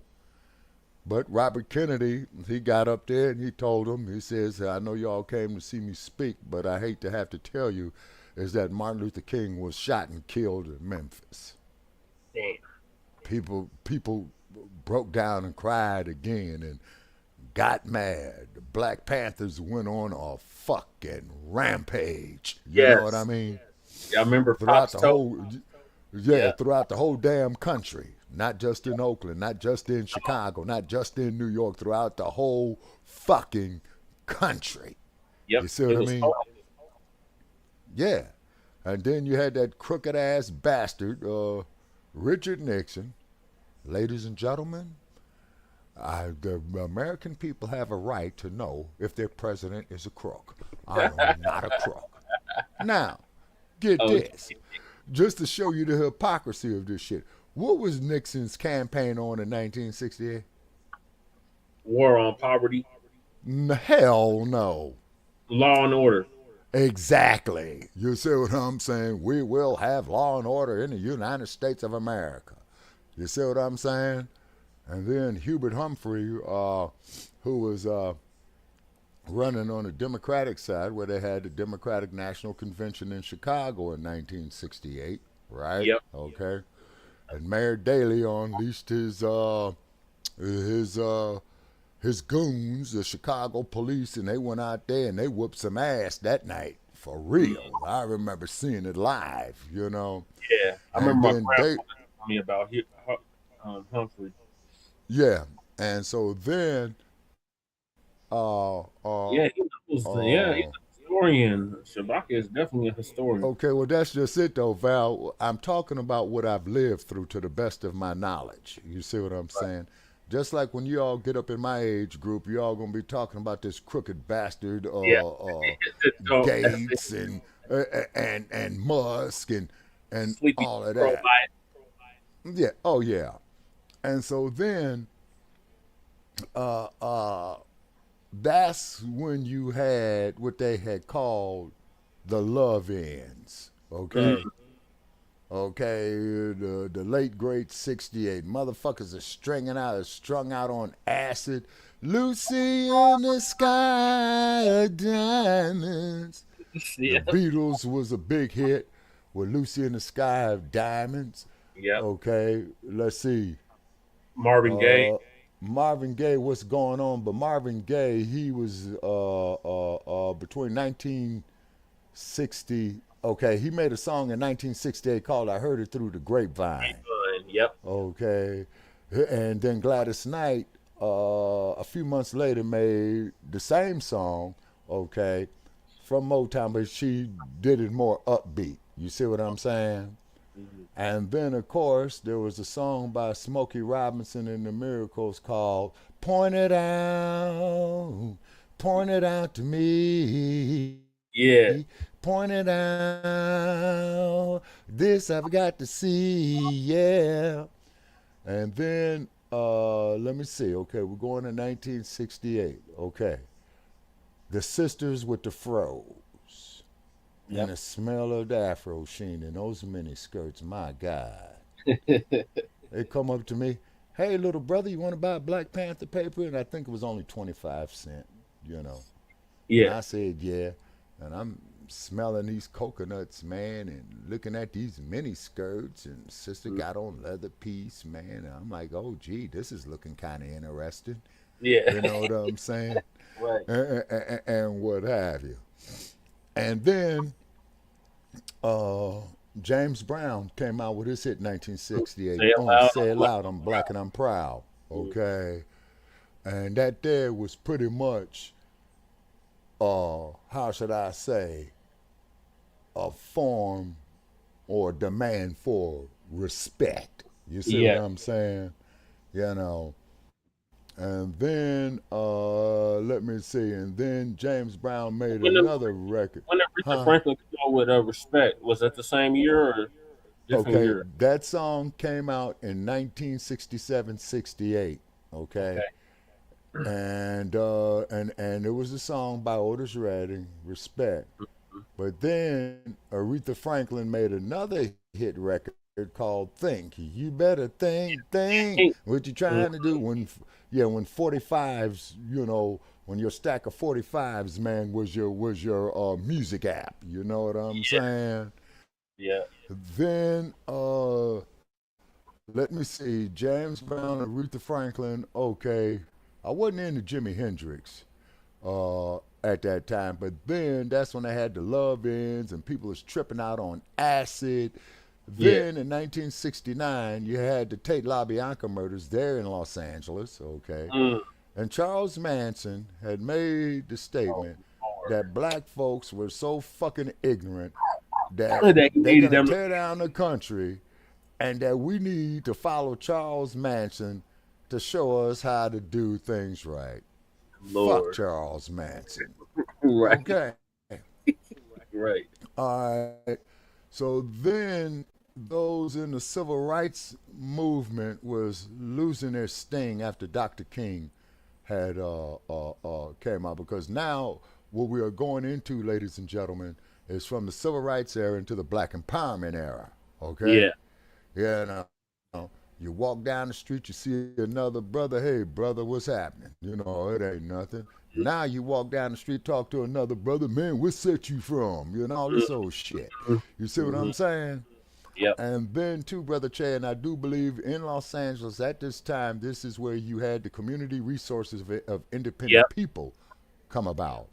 Yep, and in then 69. the other crew, brothers loving others over them. Okay? That was a 72. All right. Yeah. So then what had happened is we got this cat by the name of Messy Jesse coming out. Okay.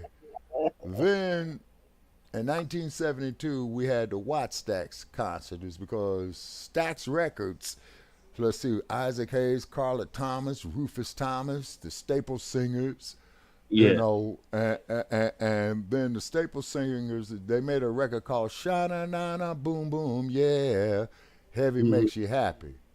Yeah. Then the Staple Singers came out with a record called Respect Yourself. Yep. You the kind of gentleman that want everything your way. Pop Staples and Pop Staples, he was a guitar player, and of course, as we do know, the Staple Singers was Pop Staples and his daughters. And Mavis Staples was the lead singer, and I forgot the name of the other two girls. You know what I'm saying? But one of the sisters had left the group early after they did Shana Nana Boom Boom Yeah, okay, and then the various TV shows you had that came on at that time was I Spy with Bill Cosby, okay. Yep. Then they had another show that came on with Clarence Williams III in 1968 called Mod Squad. Mod Squad, yeah. And in case anybody remember the movie called Tales from the Hood, Mr. Yes. Sims, Yep. that was Clarence Williams III. Yep. And I remember as a child going to a park in Los Angeles at that time. They were filming an episode of the Mod Squad, and I shook hands with Clarence Williams III. And then, of course, you know, Clarence Williams III was the husband of that jazzy ass Gloria Foster. You know what I'm saying? Yeah. Okay. And Gloria Foster, she was in oh shit, what the fuck is that shit with Lawrence Fishburne, man, and Keanu Reeves? The Matrix. The Matrix, yeah. Yeah, and Gloria Foster was the one that told him that the message is only for you or what have you, and she was up in years at that time, but it was in fact Gloria Foster. You see? Wait, so Gloria Foster was the Oracle? Yes. Okay. That was Gloria Foster in her older years. But Gloria Foster was also in some of Blacc movies that were on television, and the Bill Cosby Show was one of them. Lawrence Fishburne and Keanu Reeves also did the John Wick series too.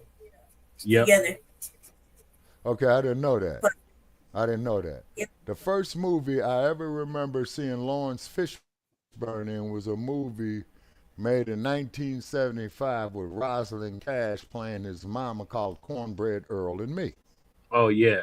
Then Lawrence Fishburne was in a movie called Apocalypse Now in 1979. So yes, for those 4 years, you know, he was building up his career. You know what I'm saying? And then quite naturally, of course, you know, Lawrence Fishburne did, what was that, Deep Cover? Yep. And he did another movie as well, too. Then, of course, he got the role as Furious in Boys in the Hood. You know what I mean? Yep.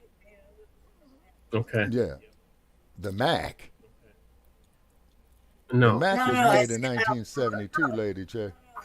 I know what that is. But I told Jesse that I'm going to mute. I would listen from the back because I have to go to sleep. I got a big morning, and I'm like the worst person in the morning. Oh. Like a little kid. Okay. I don't know. You know what I mean? Okay. But And I then,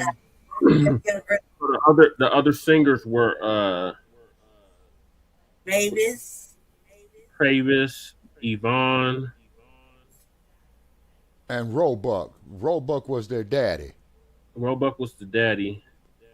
Yeah, who played the lead guitar. And then what's the And I remember the record. Cleota? How do you say it? It's like Cleo with THA. Cleota.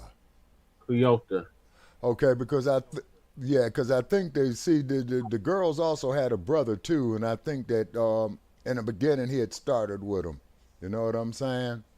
Yeah. And then the Staple Singers made a song which was a big hit for them called "I'll Take You There." Yeah, that was in 72. Yeah, the Respect Yourself was in 71. The I'll Take You There was in 72, and then if you're ready, come with me. That was 73. Right, and then was in 75, and Curtis Mayfield wrote that. Yeah, exactly. Then in 74, Gladys Knight and the Pips made a big hit. Oh yeah. On and on, on and on, on and on, on and on. And that there was the soundtrack of the motion picture Claudine. Yep. Yeah, so that's Diane Carroll and James Earl Jones. Yep. And then another man who had started his career in that movie was a brother by the name of Lawrence Hilton Jacobs, who played in Cooley High, and who also played the Jackson 5's daddy. I got a little doll, little statue. Claudine is my shit. Yeah. I got a little statue and a little taller, and the kind of Okay. faces, and that's her name. That's what I Okay, knew. but keep it And she was able to look Claudine. Okay. motherfucking James Yeah. Earl Jones. Yep. Yeah, it's Okay. James Earl Now, Jones played the match. okay, the greatest movie to me that James Earl Jones was not Claudine. It was not Coming to America, and you know White where Hope. I'm going with this here, brother Yep. Che. It's the You Great White Hope. damn right.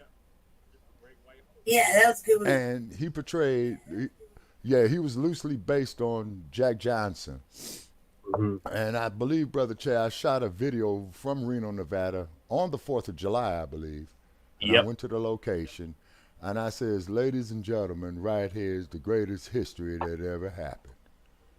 And to quote the words of one of his successors, Jack Johnson, I Yeah. forgot this dude's name, man. I think this dude was out of Louisville. You talking about Who was Muhammad that Ali? loudmouth bastard? Who? Muhammad Ali. What was his name again? Not to Oh, yeah, confuse him. Yeah. And then he was on Wide World of Sports getting ready to fight somebody, talking with Cosell. And Ali made the statement, he says that Jack Johnson, he says that man was bold. That man had guts. He didn't have no Muslims or FOI to protect him. He says that nigga was crazy. And Jack Johnson was out there by himself beating the shit out the Great White Hope. Yeah, he Oh, and was. I love it.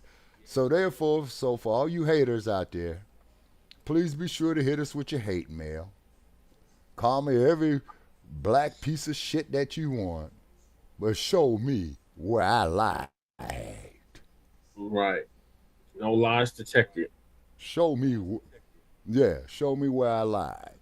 And then the thing is about Los Angeles, it is a nice place to visit, ladies and gentlemen. And I'm talking about to those of you who have never been there in the East, in New York, Cleveland, Chicago, St. Louis. People, Los Angeles will love you to death because that city is more deadly than it is beautiful. And you go out there, go see the Pacific Ocean. You know what I'm saying? You know, take your tour. Go through Hollywood. You know what I'm saying? But whatever what the fuck you do, don't drive your car in Beverly Hills after dark. Right. Okay?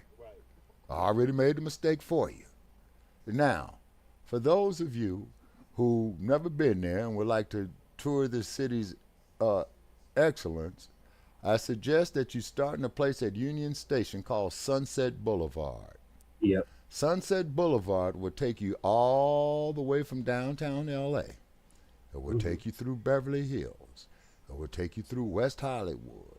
It will take you all the way out there, you know, to the estates are out there after you leave Beverly Hills, because you go back into the city limits of Los Angeles again. And I do believe that would be Pacific Palisades, okay? You will pass UCLA. You will go through Westwood. Then go out there to the beach. Watch the sunset. And that will be the world's largest ocean that you will be looking at, known as the Pacific. Oh, and by the way, an earthquake could happen at any time out there. Yeah, it could happen at any time, you know, and what have you. Avoid the Los Angeles Police Department. When the speed limit says 30, give them 27. When it says 35, give them 34. And then when the race soldier gets behind you, because you got an out-of-state plate, okay, you must not fuss, fight, or flee. Comply. Take down badge numbers, the division, okay, and go to those kangaroo courts of L.A. County. You ain't gonna have no choice. You see what I'm saying? And then just to show you how brilliant that the LAPD is, as Val says, Charles Manson, the Hellraiser, right? Yeah. When those murders went down in Topanga Canyon, right? One of Manson's boys threw a buntline .22 revolver out the window after one of the homicides, right? Yeah. A little boy finds the gun. Uh-oh. He takes it to his daddy. His daddy calls the West Los Angeles division of the Los Angeles Police Department. Mm-hmm. They take the fucking gun, people, and put it in a damn property room and forgot about it. Lord. Vincent Bugliosi said, if I would have had this damn gun, I could have got this son of a bitch the death penalty. Because then in 72, they outlawed the death penalty. Death penalty, yeah. So that just goes to show you that the police guard is chosen for superior brawn, lack of intelligence, and he will be prepared to give his life for Big Brother, the leader he has never seen. And those are not my words, ladies and gentlemen. Those are the words of George Orwell in a book that was wrote in 1949 called 1984. Yep. Okay. You see. And then the thing is, old Messy Jesse with Operation Breadbasket, he decided to become a celebrity. I may be broke. I may be poor. But I am somebody. When you are broke and when you are poor, when you are homeless, you are nobody. Mm-hmm. And that's a cold, cold reality. Yeah. Right there. You are nobody. People living in the goddamn street with all kind of fucking diseases coming about. Mm-hmm. Pissing and shitting in the same place. Bacteria grows. Here comes the rats. L.A. Skid Row. You know what I'm saying? Yep. The stench of it. Was but that? You got to watch yourself. You see? Was that Tex Watson? No. That hold was. On, wait a minute. Tex Watson. No, hold on. That sounds dumb. Okay, Fresh. Please specify what sounds dumb. About what Messy Jesse was talking. Oh, yeah. Tex Watson. Hold it. That's one of the Manson crew. Wait. Bobby Beausoleil, Susan Atkins, Patricia Krenwinkel, Charles Manson, and Leslie Van Houten. I think Tex Watson was one of Manson's followers, but I'm not sure on that because keep in mind, people, this is damn near 60 years ago. You know what I'm saying? But pull it up, and I think the Wikipedia should be accurate on it. Now, what had started happening with Los Angeles at that time, ladies and gentlemen, Mayor Sam Yorty.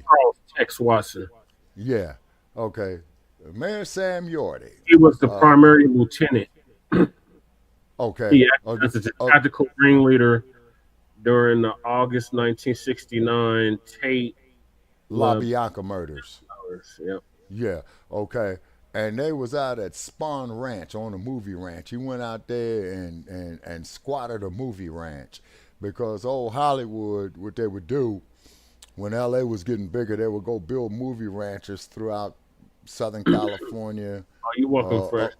Okay, and up in various forests like the Sequoia National Forest.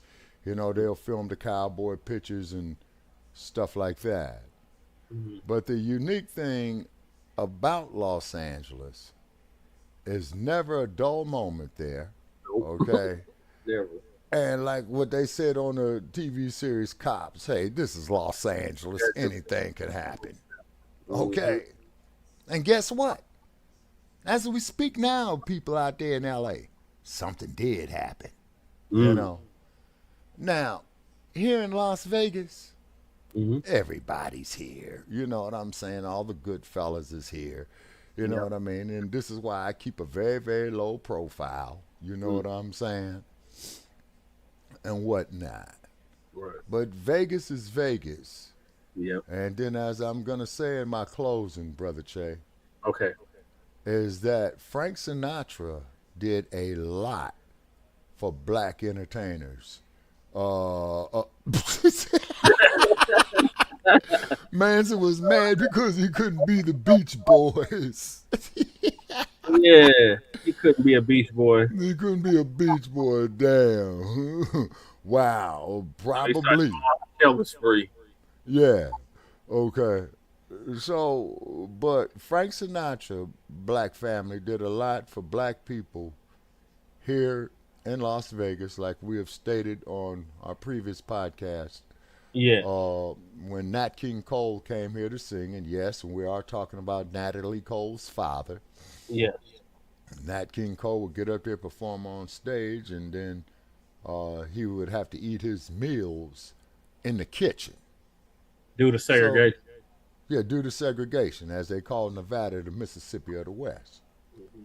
So Frank Sinatra said, "Hey, Nat, what are you doing here?" He says, "Well, Frank, I can't sit out there with y'all, Mm-hmm. And Frank said, "Oh, yeah? Check this out." So Frank went to the owner of that club and said, "Look, man, check this out. If you don't let that man come out here and have his dinner with the rest of us, I will boycott this motherfucker, and I will take everybody, man, and you all could sit out here and burn this shit out here in this desert." Yeah. To a crisp. After that, who started coming here? Smokey Robinson and the Miracles. Yep. Okay. Diana Ross, who was in residency in the early 80s. Gladys Knight, who was in residency at Caesar's Palace. Then in the 70s, boxing was king here in Las Vegas. Ray Leonard, Muhammad Ali. Yep. And all the other greats. You know what I'm saying? Yep. And Las Vegas is a city, ladies and gentlemen, that will take your money.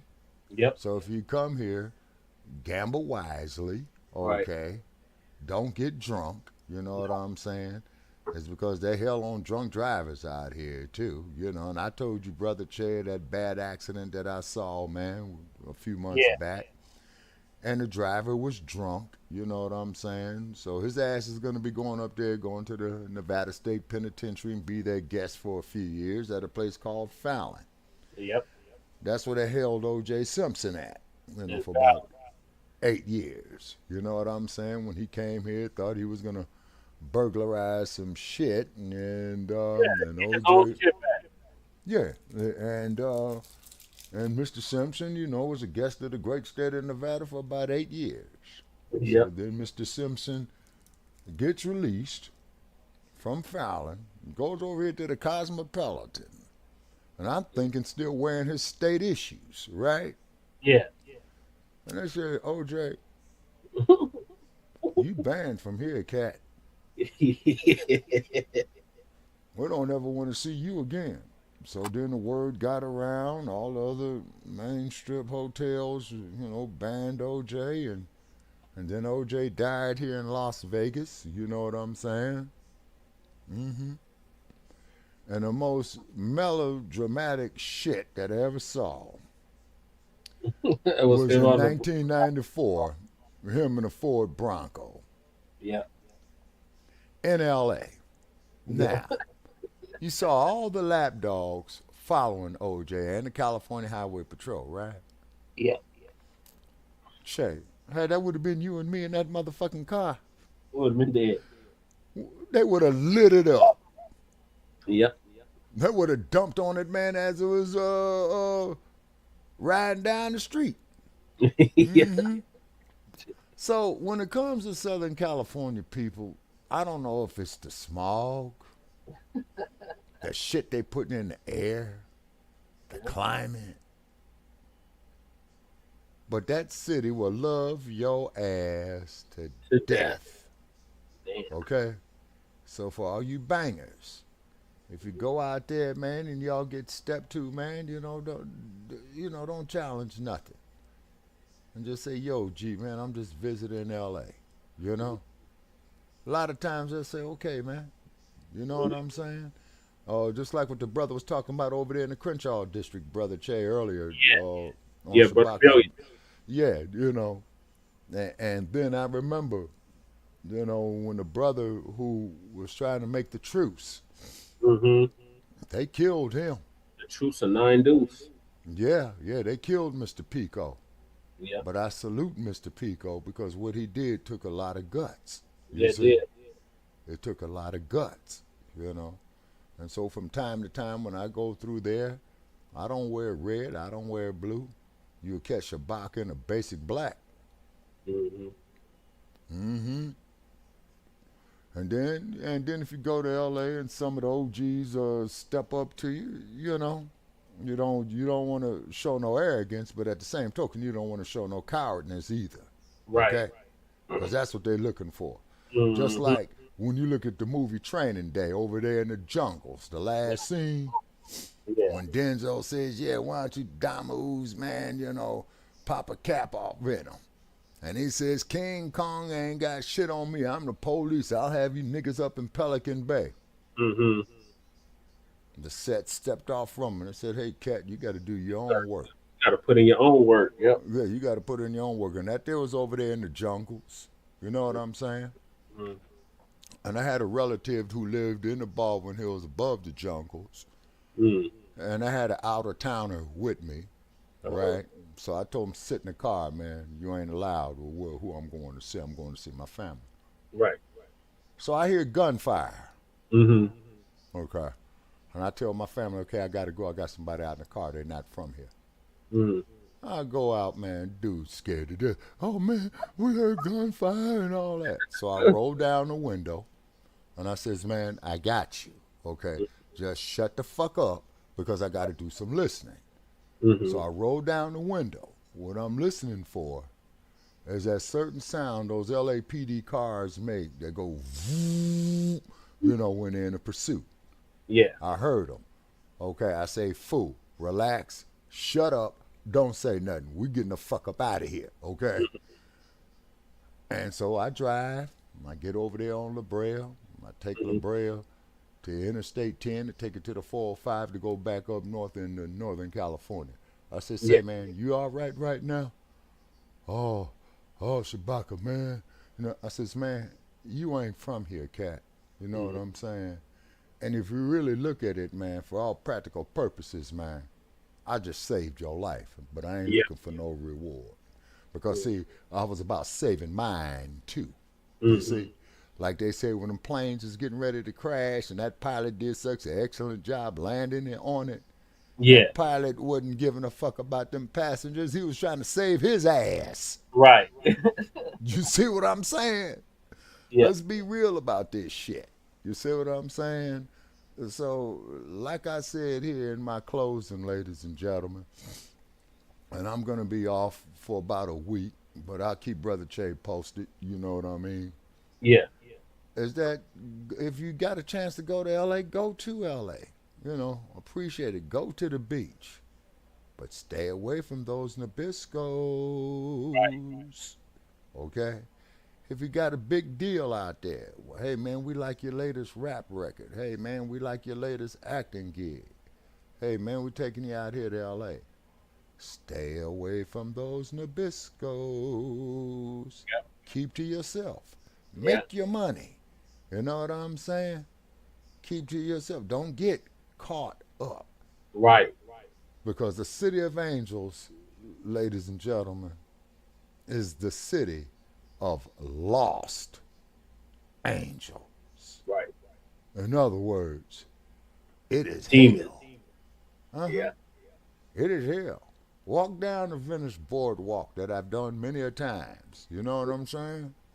Ain't no telling who you might see. And whatnot. And then they used to have some amusement parks over there that the waves came and tore them down. You know what I'm saying? Oh, but do get a chance to see the Santa Monica Pier, too. Now, Santa Monica, ladies and gentlemen, is its own separate city. Okay? Okay? It's in the county of L.A. Yeah. But it's its own separate city. And then when you walk north on the Venice Boardwalk, you're going to be out there. Then you're going to see the little sign saying you're entering the sign of Santa Monica. And they got the pier out there. I forgot the name of the damn beach out there, Brother Che. Can you pull it up right fast for me, man? My memory's slipping. The beach outside of Santa Monica?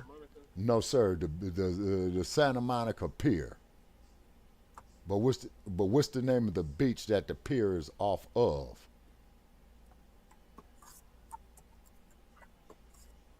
This is what happens when you get old, folks. I mean, damn, I've been going back and forth in and out the motherfucker all my life in my youth. Now I can't remember the son bit. Damn. It's the state beach.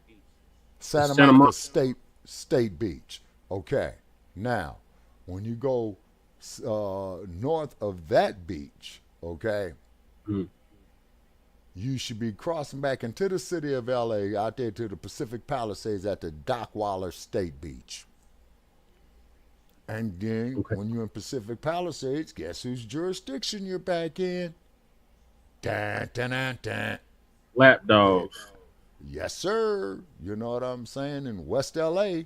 You know what I'm saying? That's the West LA division. And then if you come across the street Westwood, visit Westwood. That's right by UCLA. Check it out. But keep in mind, Westward out here. Yes, sir. And then keep in mind, people, is that you need some money in there. And then, as Brother Chase says, you will be in the West LA division of the LAPD. You must not fuss, fight, or argue. You must not flee. Defend yourself in court, because they're looking for the slightest excuse to kill you.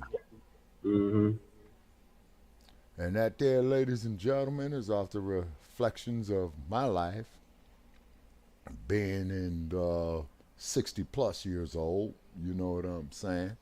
And to quote the words of an Asian man who was born in San Francisco, but he grew up in Hong Kong. In any given situation, take what is useful and leave what is useless. Okay? See, this is why we ignored motherfuckers like Joe Gibson, Sarge, you know what I'm saying? Anybody know where Sarge is? Sarge, oh Sarge, where can you be? Oh Sarge, where you at? Seek us out, Sarge. Or just shoot us a damn email off that bogus ass email you gave me, you lousy rascal. You and just say you're scared. That's all. You know, Sarge, we've been trying to find you again, man, for the last 2 years since off of Blog Talk. And Sarge would fly off at the handle. You know what I'm saying? And then another thing too, Sarge, that I'm going to say. When we talked about boxing, Rocky Marciano versus Muhammad Ali. Yeah. Well, Marciano was undefeated. Yeah. Ali's been defeated. Hey, cats. George Foreman was undefeated too until he went to Africa. Yep. You know what I'm saying? On that note, bid you a good night, Shabaka. Yeah. Okay, so you all have a nice night. Okay, and I know you and Lady Che going to continue on with the show. And come up sometimes fresh, you know what I'm saying? Keep the show going and what have you. And over the years of doing this, you know, I'm glad of people that I met, glad of haters that I had, you know, out there calling me all kind of foul crap. Please keep your hate mail call coming. Why? Because that tells me that we're getting somewhere. And I hate to be like that. You know, I don't want to get out here, you know, arguing with people and what have you. Me and Jesse disagreed. If me and Jesse decide to tear this motherfucker down, that's on us. Why? Because we built it. And of course we don't want to tear it down. You know what I'm saying? Of course we don't want to tear it down. You know what I mean? Right. So hit that link, hit that PayPal, you know, so we can develop more content, and we're moving and we're growing, surely but slowly. You know what I'm saying? But we need the help of the community. You know what I'm saying? And you're welcome to come up here You know what I'm saying? To say whatever you want, but hit us with the donations. We need the donations. We will recognize you for the donations. You see what I'm saying? You can come up here and guest host. You ain't got to agree with me. You ain't got to agree with Lady Che. You ain't got to agree with Che, but just be respectful. Right. You see? So please keep this platform up, is because there's a whole lot of my heart and soul that went off into it. Same thing with Brother Che. You see? Just like when we got disowned by that other network. Yeah. And that other network know who you are, and that's why we're not going to mention your fucking name. Right. You all hated on us. You all sunk, but we still up here. Although we taking on water, we trying to bail out. You know what I mean? We didn't hate you guys. You know what I'm saying? We really didn't. We really didn't. But you all came and hated on us. Yep. And for what? Exactly. You know what I mean? And for what? All that heat you was giving us, give it to these damn Nabiscos like we do. Right. You see what I'm saying? Hey, and by the way, and those of you of the Caucasian persuasion, we have extended invitations to you. You know what I'm saying? Joe Gibson. Oh, where could Joe Gibson be? Yeah. Man, so take some time off from your clan meeting, man, and come up here and let's talk. The neo-Nazi mutt. Yeah. You see what I'm saying? And then, of course, Sister Switchblade, who we had come up here a couple of times ago. And then, of course, and by all means, to our sister Akshita. Yes. You know what I'm saying? And a shout out to all the platforms that rebroadcast our work, whose material that we showed. And please show our material. And Uncle Phil Scott. I may not agree with you totally, brother. But you're an educated man. I appreciate your accomplishments, man. But get back with us, man. We show your content, man. At least mention us. Right. We tried calling you, man. All we get is recorder calls, man. I know you busy. Hell, we try to be busy too. Right. You see? You know what I'm saying? And then also too, you neo-colonialists on the continent. Fuck all you motherfuckers for calling me a damn Akata. Yeah. Okay? And you sitting up here letting some funky well, I don't want to get on that. Mind my temper. But you are being neo-colonialized. In the beginning, we had the land and the European had the Bible. We bowed our heads to pray. And we rose our heads up and opened our eyes. We had the Bible, and the European had the land. See? Yeah. Oh, yeah, Val Hawkins, so like I said, people who disagree with us, okay, fine, that's great, that's beautiful. You grown, you got a mind, you got sense, you know what I'm saying? Or what have you, because I'm tired up here arguing and fighting with people and all that. See, that's counterproductive. That's counterproductive. And then for you Nabiscos who talks all that shit on my like page, you've had many of opportunities to come up here. You turn us down. Oh, and the troll Regal, oh my God, the one who's got the Mercedes Benz, you got your head bumped. People that I've spoken with from the Caribbean say them damn Mercedes Benz are taxi cabs. Yeah. Man, I got a Mercedes Benz, man, and I hate you, Shabaka. Nigga, I ain't did nothing to you. All right. You know what I'm saying? If you don't like what the fuck I say, man, come up here, man. Let's argue, debate, and what have you. All right, so ladies and gentlemen, I'm going to bid you all a good night. So you're going to keep it going for a few more hours, Brother Che? Yeah. All right, okay. Yes. All right, so what I'll do sometime tomorrow, man, I'll look at the playback, because I always look at the playback. So those of you who hate me and say foul things when I'm not here. I looks at the playbacks. You know what I'm saying? Because I'm not just up here rambling, to do this. We're trying to build something here.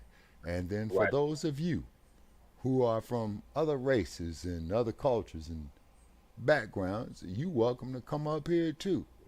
But one thing that you are not going to do, you are not going to tell us our people's history. Right. Because we will give you the respect if you're not of African descent, FBA as Che calls it, or Negro or whatever. We'll listen to you, just be respectful. But you're not going to tell us our history, okay? Right.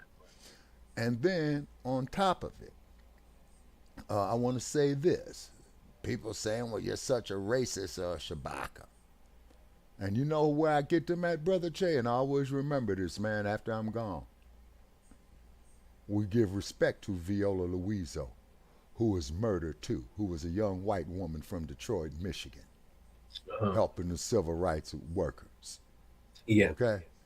Bernie Sanders, your ass, my. Your ass.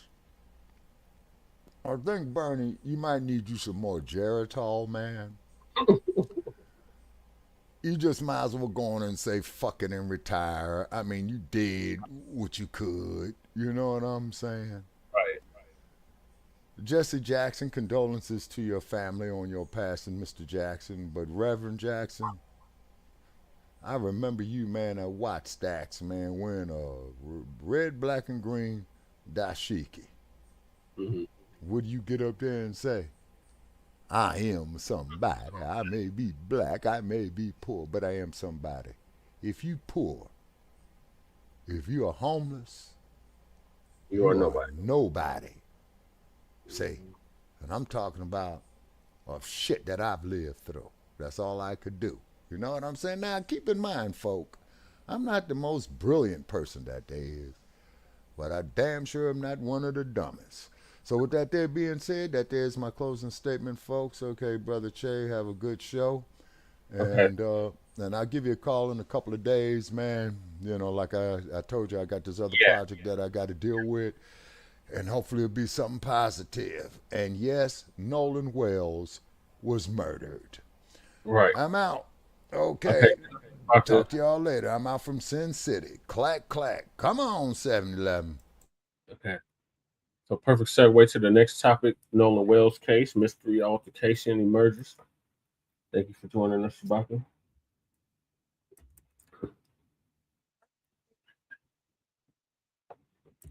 Yapping dog outside.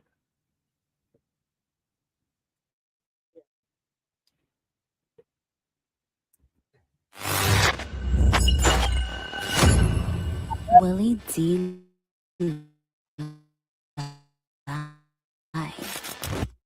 What's up, family? Now being reported that there was some type of mystery altercation in regards to Nolan Wells' death. Some kind of way that might be connected to his death. Some dudes that he got into it with that was totally separate from his friend group that he came to the island with. He got into it with them, and somehow, some way, maybe that's how he ended up dead. So they're floating the idea that, well, maybe he didn't drown. Maybe somebody did kill him.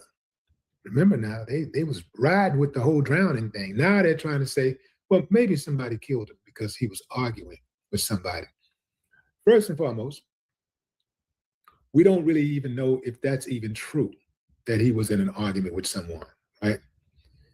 That has not been confirmed. We don't know if it's true. Secondly, how convenient is it that, okay, it was an argument going on, we can't confirm who was in the argument. And so let's just say Nolan was in the argument. And if Nolan's in the argument, that creates some doubt that maybe the guys he was in an argument with killed him. And so that shifts the blame and makes everybody look over that way instead of this way. Nancy Grace put that theory out there. She said that, hey, here at True Crime, I think is the name of her show, is True Crime or something along the lines of crime. We want the truth, whatever the truth is. She said we have to explore, in so many words, she said we have to explore all leads, it's out there, we got to talk about it, we'll spin it, right? Well, I'm going to explore it too. I'm going to explore the bullshit. Ain't no damn mystery altercation. Nolan Wells was murdered, and his friends know who did it. His so-called friends know who did it. Where are all of these mystery people? Now you got two groups of friends who don't know what happened. You got the original group who he came with, who left him on the island. Then you got another group, and they saying the way that they're justifying it, they're trying to explain it, is that, okay, he got into an argument at 5 o'clock, around 5 o'clock with this other group of people. By that time, the Triton boat was gone.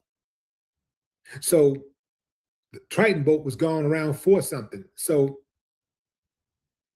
if that was indeed Nolan was in an argument with another group of guys, then these guys who left him on the island couldn't have possibly been involved. All that sound good. But what y'all gonna do about that? Booyah! Cito phone call. You cannot explain it away. You can come up with all the theories you want. You can see right now, it's a matter of throwing stuff up against the wall. They're throwing things against the wall and trying to see what sticks. What better alibi to have than another group of people could have done it? What better new motive to establish or try to establish is that maybe it was somebody else. And here's why it could have been somebody else. Just create enough doubt. Keep throwing stuff out there, creating doubt. This is all smoke screen. This whole mystery altercation thing is smoke screen and mirrors. And Nancy Grace been around long enough to know that. This is all smoke screen and mirrors. Now she said she had to talk about it. She has to explore it. Okay, I'm exploring it. I'm talking about it. And I am saying definitively that it is BS. Ain't no mystery altercation. That's right, I said it. Ain't no mystery altercation. We heard that phone call. And we all heard it. And we heard it before Janetta Brantley improved the audio, before she enhanced what was already there. For the slowpokes, enhance is not a bad thing. Enhancing means to better, improve. When Warren, the other day, when he was on Tatum's show, talking about the audio call, he's like, yeah, then listen to some enhanced phone call. He said enhanced like it was a bad thing. Some enhanced phone call. He sounded dismissive, like Wyatt, is it Pyron? Like Wyatt Pyron did on the phone call to Cito. Very dismissive. No, we don't need them. Remember when she asked him, do you need the Coast Guard? No, we don't need them. What? Very rude. I don't think I've ever heard anybody that was in distress, that was on a sinking boat, in any type of imminent danger situation, be so rude towards the person who's trying to help them. Bad attitudes. Even in the midst of distress. I'm I'm not buying none of it, fam. I'm not buying none of it. I do not believe this alternative mystery or this mystery altercation. It's all smoke, screens, and mirrors. That's what I'm seeing. That's what it is. Truth and justice for Nolan Wells. It's going to be hard to get, even with all the evidence, because there are too many people in powerful positions in Mississippi who want this case to just go away. Starting with the sheriff. We can move on, mosey on down to the medical examiner, mosey on down to the judges, law enforcement, good Lord. All of these people who could actually bring the family justice, bring the community justice. But many in the community, that ain't really what they want. I surmise that many of them want things to go like they've always gone. Black person get killed, or black person dies, white person suspected of it, white person is never held accountable. That's typically how things go in Mississippi.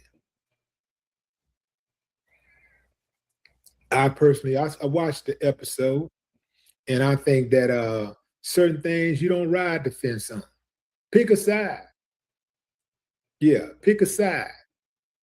People say, well, you know, I ain't on one side or the other. I'm on the side of justice. So if you're on the side of justice, pick the side that most resemble justice. Stop playing around. Stop faking in front. Call a spade, and call a jack. Call a joker. Yeah. Call a strike, and a ball. These guys right here who are with Nolan, that is absolutely amazing. Do you know that?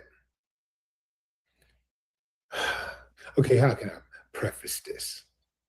Okay, not saying they killed Nolan, right? But oftentimes, people who are killed by people who are closest to them. Sometimes it's family, sometimes it's friends. In fact, most of the guys that I know who were killed in Fifth Ward, they were killed by other guys who were from Fifth Ward. So that's why you can't get too wrapped up in it when somebody calls you their brother. When they say, that's my brother, that's my dog, that's my friend, my partner. Can't get caught up in all of that. You have to follow a person's actions, not their words, their actions, because action speaks louder than words. And you know what action these guys took when they found out, when Nolan was reported missing? You know what action they took? None. What none in regards to trying to find his body. These guys, from what I understand, didn't even show up to search for his body. Now, how does that make sense, fam? From what I understand, they deleted their social medias immediately before they were before the body was even found. They started deleting their social media. Before the body was found, the body was found less than 48 hours later, after he was reported missing, last seen. The body was found less than 48 hours later. And these guys didn't provide anything that was helpful that could give the family a clue as to what happened to Nolan Wells. Now, I personally believe that the police know exactly what happened to Nolan Wells. They ain't gonna do nothing about it. I don't think they'll do anything about it, but I think they know. They like to know so they can have something on you. So when you try to pop up down the line, or one of your family members do something, whatever, they can be like, yeah, you know, we know about that little old boating thing, you know, we know about that CETO call. We know. Yeah, I think they hold on to stuff like that, but they know. They don't just ignore it. They want to know. They got to know who the killers are. They got to know who their competition is. They have to know who the competition is.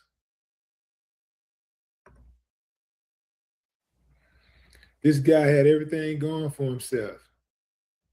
18 years old, college bound, football player.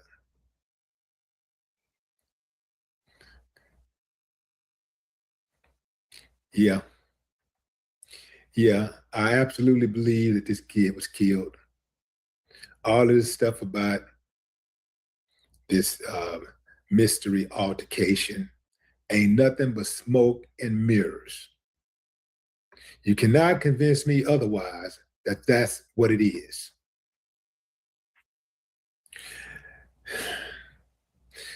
I hear these people saying, go Nancy, go Nancy. I saw a girl on a video say today that she said, F all the celebrities, the black celebrities. She said, F the black celebrities, because none of them are talking about the Nolan Wells case as much as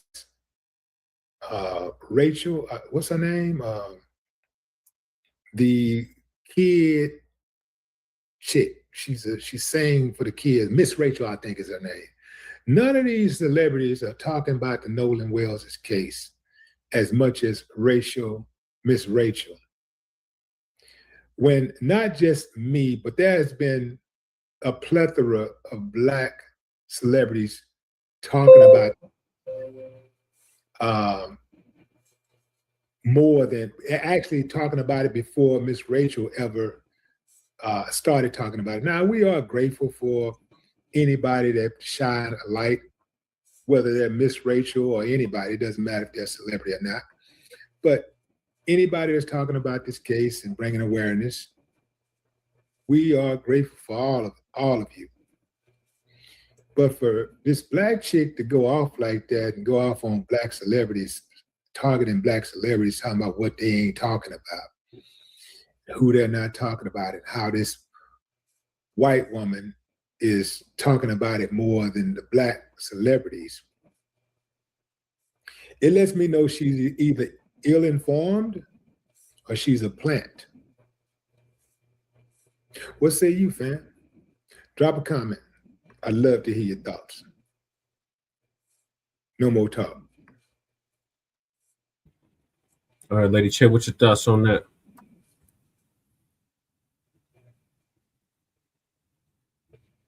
Ladies and gentlemen, we're back in Mississippi. And like I said the first time I came out. Lady Che. Lady Che. Okay, Lady Che fell asleep. Lady Che.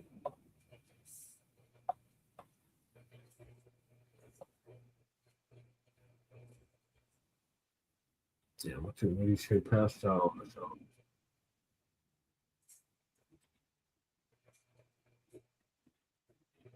First patient, Lady Che. Lady Che, Lady Che.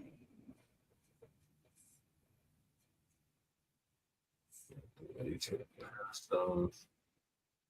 Damn. Oh, man, Lady Che, good night. Also, Tater Tots, did another interview with Nolan's so-called friends. And it's causing issues with the investigation. So, Street Media TV gonna give us an update on that. Here, there's a lot of people that's going to have to apologize. And this time, the weight is even heavier because there are some people that are going to get sued. I was able to interview Warren again to clear up some of the things that people had questions about after the first interview. And then we went on to interview two other young men who were crucial.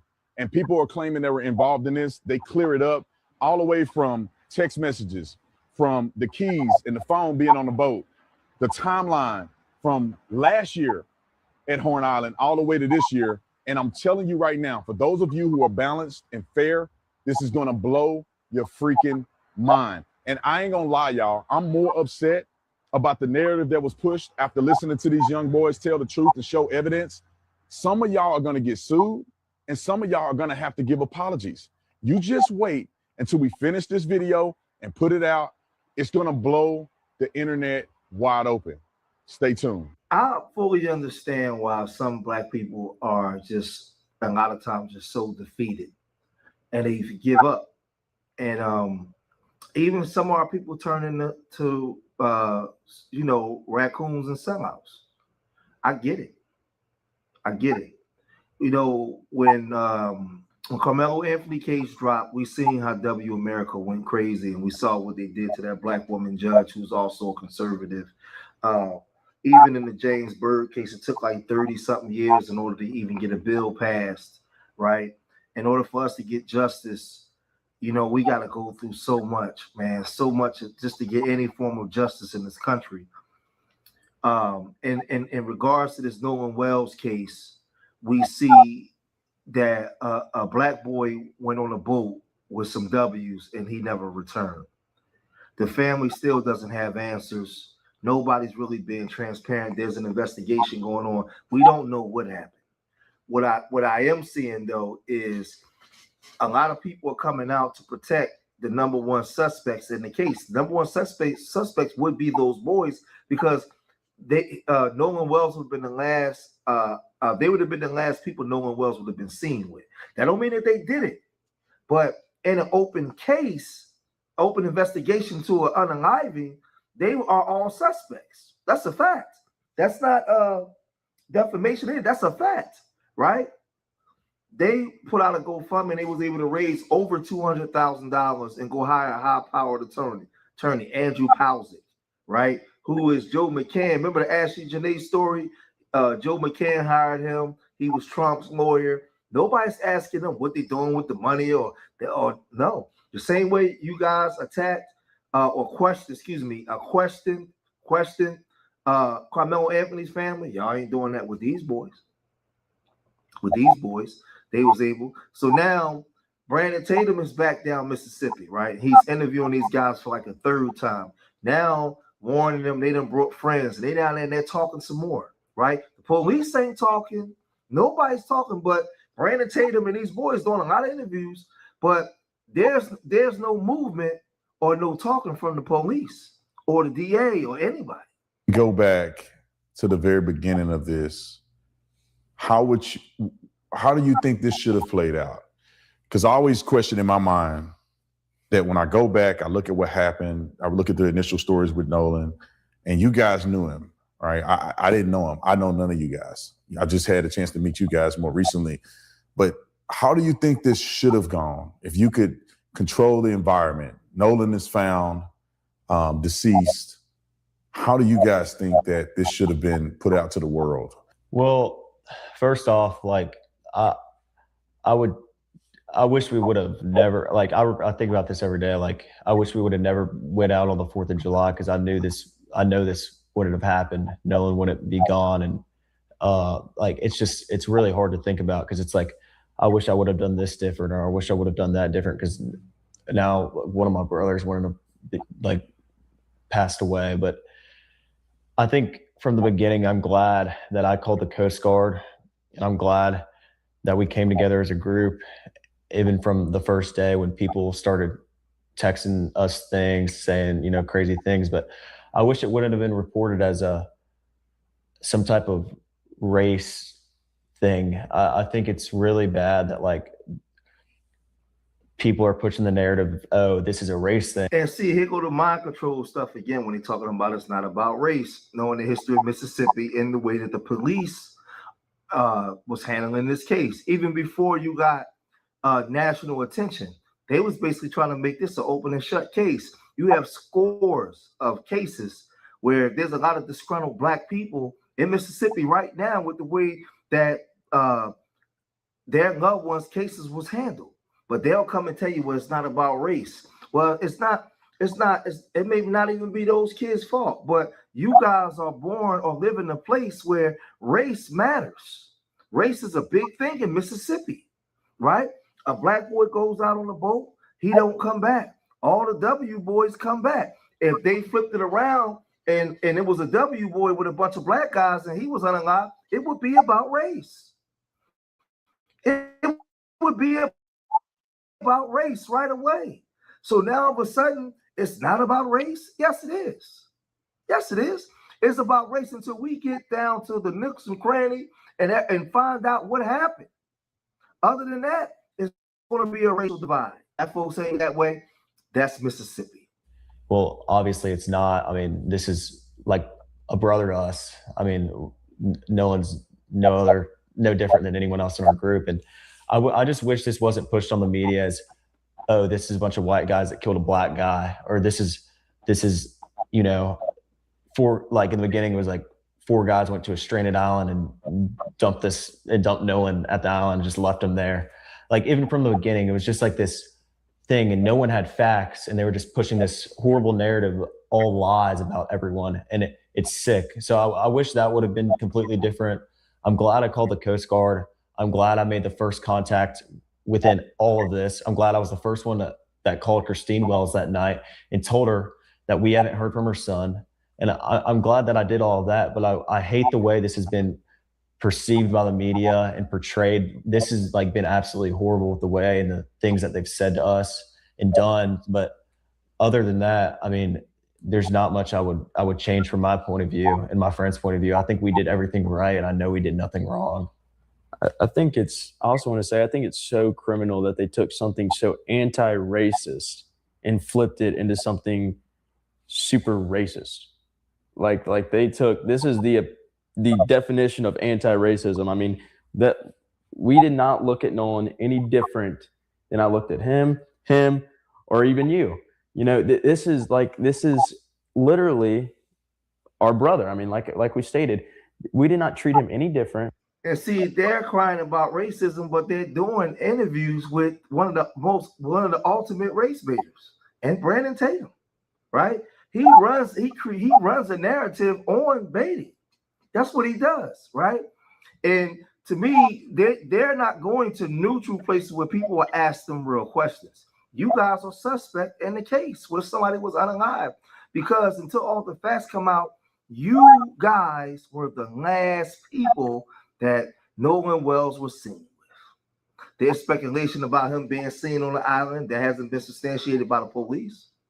The feds or whoever's the chief investigator of this, they haven't did a press conference and said anything. So right now, all that's speculation. What we do know is he left with you guys and he didn't come back with you guys.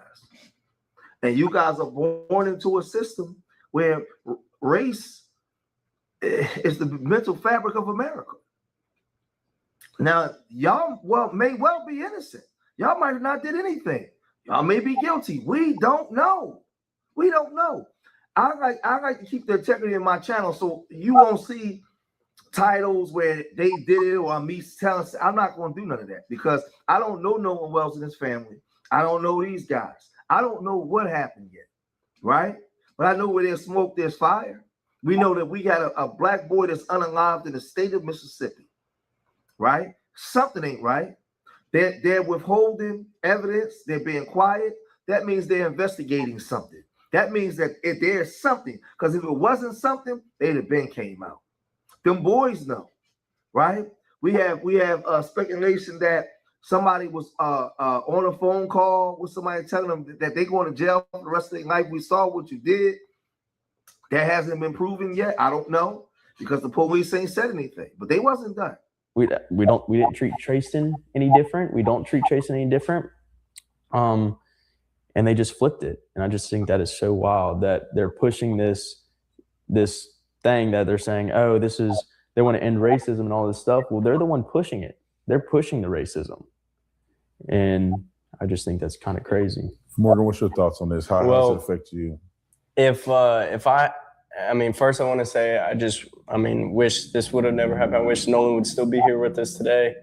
And, but in my opinion, I think that the media, they shouldn't have pushed a narrative from so early. I think that they should have let the local officials do their job, let them release statements, and then, I mean, the media is obviously going to see that and then do whatever they do. But that's what I mean. I trust the local officials. Now, mind you, he was supposed to be like their best friend. I didn't see no crying, no tears. Let me tell y'all something. If I took one of my friends out on the boat and we all left and we came back without him and he turned up unalive, we would have to answer to his family. I would be distraught. I would be sad. I'd be crying. I'd be devastated. Not one time my heart goes out to the mother. I'm so sorry. None of that. They don't seem like they're sad about anything, right? Even if you feel like race is involved, you know darn well that mother's a grieving mother and she lost her son. You guys came out and said, I can't even begin to understand how you feel, but I just want you to know that we love Nolan and we're sorry. Really sincere. We're sorry. I don't know what happened. I promise. I swear. No, they're not showing no remorse. Hey, listen, even if they're innocent, right? Even if these guys are innocent and they didn't do anything, right? What we do know is he was last seen with you. He was last seen with you. I ain't seen near one teardrop come from down nobody's eyes or nothing. All they saying is they don't like the way such and such was handled. Well, how about when the governor came out, when the police made certain statements that they shouldn't have made in the beginning, but not being transparent about nothing, right? Then there's allegations of you guys telling Brandon Tatum that you made. I don't even want to say that. No, you know what? I ain't even gonna say that. But you guys ain't showing no type of remorse or nothing. But there's a whole lot of rumors, a whole lot of things swirling and circulating around. And I don't want to really get into all that right now until we hear something from the police. But that's Brandon Tatum down there again, milking this, making money off of this. He's not donating it to the charity or nothing else. He's doing it to fill his pockets, right? But y'all let me know what y'all think, man. If you made it this far on the video, hit that like button, subscribe to Street Media TV. Leave your comments in the comment section. Remember, I love y'all. Till the next time. Peace.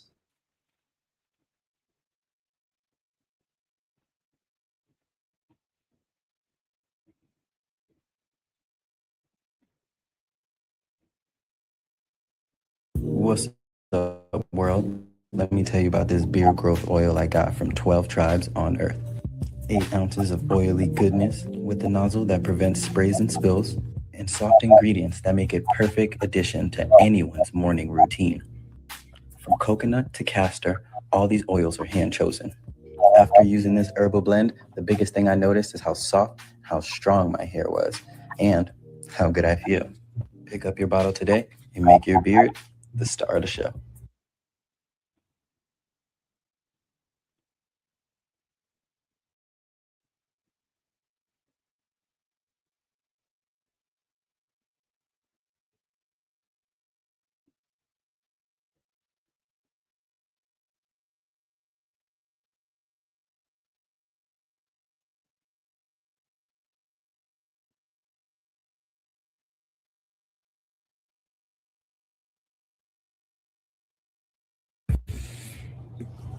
Shalom, family. Good to see you all here. Hope you're doing well. I don't know if any of you saw, I posted something in the community tab. I have to thank all of the people that supported my business. I hit a milestone today. I have sold 10,000 products in the last 2 years on Etsy.com. So I just got that news today, and another piece of news I got today. My YouTube channel is officially verified. So when you see my name on my channel, you'll see a check mark right next to my name. So the channel is officially verified.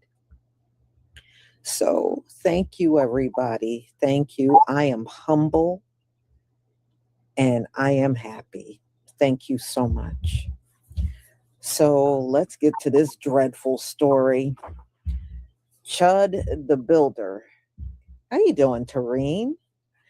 Chud the Builder is officially out of jail. He made bond. You know, y'all remember he got hit with a $1 million bond. It started out at $1.25 million, and then it was reduced to $1 million. So he was in there for about 3 months, and somebody got the money and got him out. And, you know, some people are not happy. They feel that he should have never made it out of jail because he definitely poses a public danger. He does. You know, he just walks up and beraces out here to people. And you saw how it ended the last time when he did that.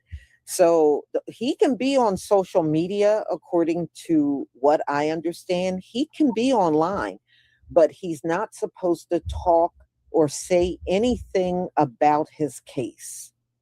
But he is allowed to even be on social media.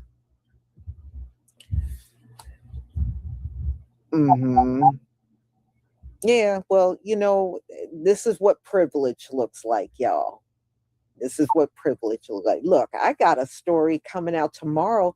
Courtney Clenney, she was sentenced to 6 years for wiping out Christian Obumseli.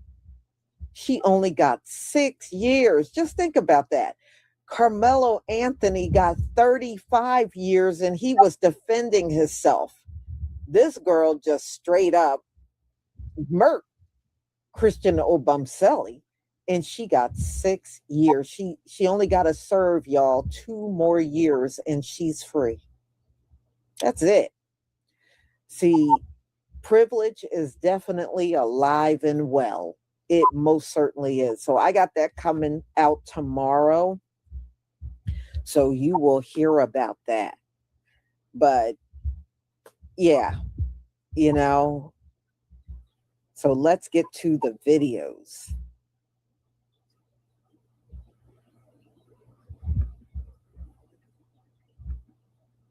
Okay, we'll see if Chud and Courtney Clenney can stay out of trouble.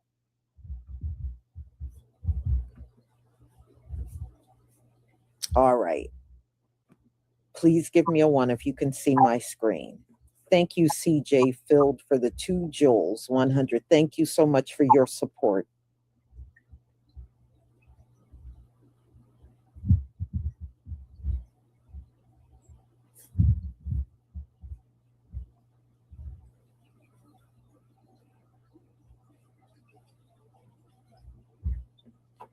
Oh, Tareen, Rain Reloaded. You said, and you heard the latest on Lauren Boebert, son Tyler. He's in trouble again. Oh, hell no. I mean, I'm not surprised. I'm really not. I'm not surprised that his ass is in trouble again.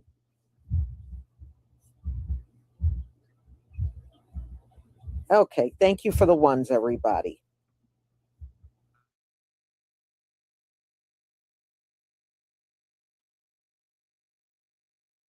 They call me the Builder. Chud the Builder.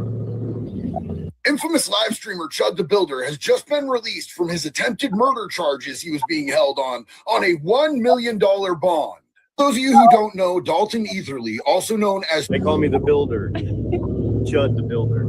Chud the Builder is a live streamer who goes around throwing racial slurs at people and then recording their reactions to get clicks and views on the internet. He uses your basic IRL nuisance streamer tactics, but with a racial twist. While walking out of a courthouse in Tennessee, Eatherly was attacked by a black man who didn't like his antics. He pulled a gun, he shot multiple times, injuring the black man and himself, and now he was sitting in jail for the last couple of months. Yesterday, he was released on a $1 million bond, but still faces multiple charges, including attempted murder.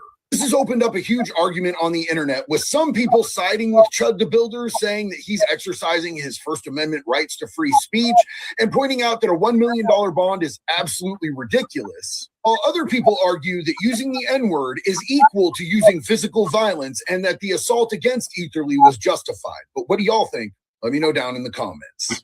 This bozo is back on the streets. Yes, Chud the Builder has been released from jail after posting his $1 million bond in full, cleared to stream again. This is a red alert to all African Americans, Africans, Dominicans that look like us but think they white. Everybody, if you see this man, I repeat, do not engage, okay? This is at least a psyop, okay? Listen, Chud the Builder is back on the streets. I understand y'all. I'm with y'all. Y'all can say that stuff in the comments. I can't say it up here. But I will say this. Everybody is entitled to their day in court. But if you see this man, let me tell you something. I understand that what he does is wrong, and I understand it might ruffle your feathers. But move aside, because what you got at home is more important than the man with the handlebar mustache. I promise you. You got a lot more going on than the guy named Chud with the handlebar mustache that just got out of jail. Leave it alone and don't bother him. Yes, he is back on the streets, y'all. I'm just here to bring y'all this news because a lot of y'all really only watch my page, and that's the only news you watch. Please be aware and be safe out here because they letting people like this out of jail. Meanwhile, your cousin that got caught with an eighth and a little nose candy been in there for 5 years. I'm just here to bring y'all the news. I'm just a messenger. I have some really bad news, and it's about Chud the Builder. It appears this man has a witch doctor somewhere in a third world country. I don't know how he pulled this off, but Chud the Builder is apparently out on bond. About a day or two ago, the most deplorable person on the internet, Jake Lang, who just happens to be best friend with Chud the Builder, surprise, surprise, he came on Twitter to announce that Chud the Builder had apparently made bond and he was being released. Now, this was 2 days ago, and nobody got an update. So a lot of people just thought, okay, like Jake Lang is a pathological liar. This is just one of his stunts. We are outside Chud the Builder's courthouse. His special name, Dalton Eatherly. I'm here with his whole family. We are fighting for his bond. This was his final attempt to be able to receive bond. And guess what? They gave him a 2-week continuance. This is two-tiered persecution. White men have no rights in the state of Tennessee for self-defense. Some rabid black man attacked him outside the courthouse, and he had to defend himself. Now we're facing a two-tiered persecution where they won't even grant him bond over walking out of a restaurant when they kicked him out for not paying a bill. This is ridiculous Democrat persecution.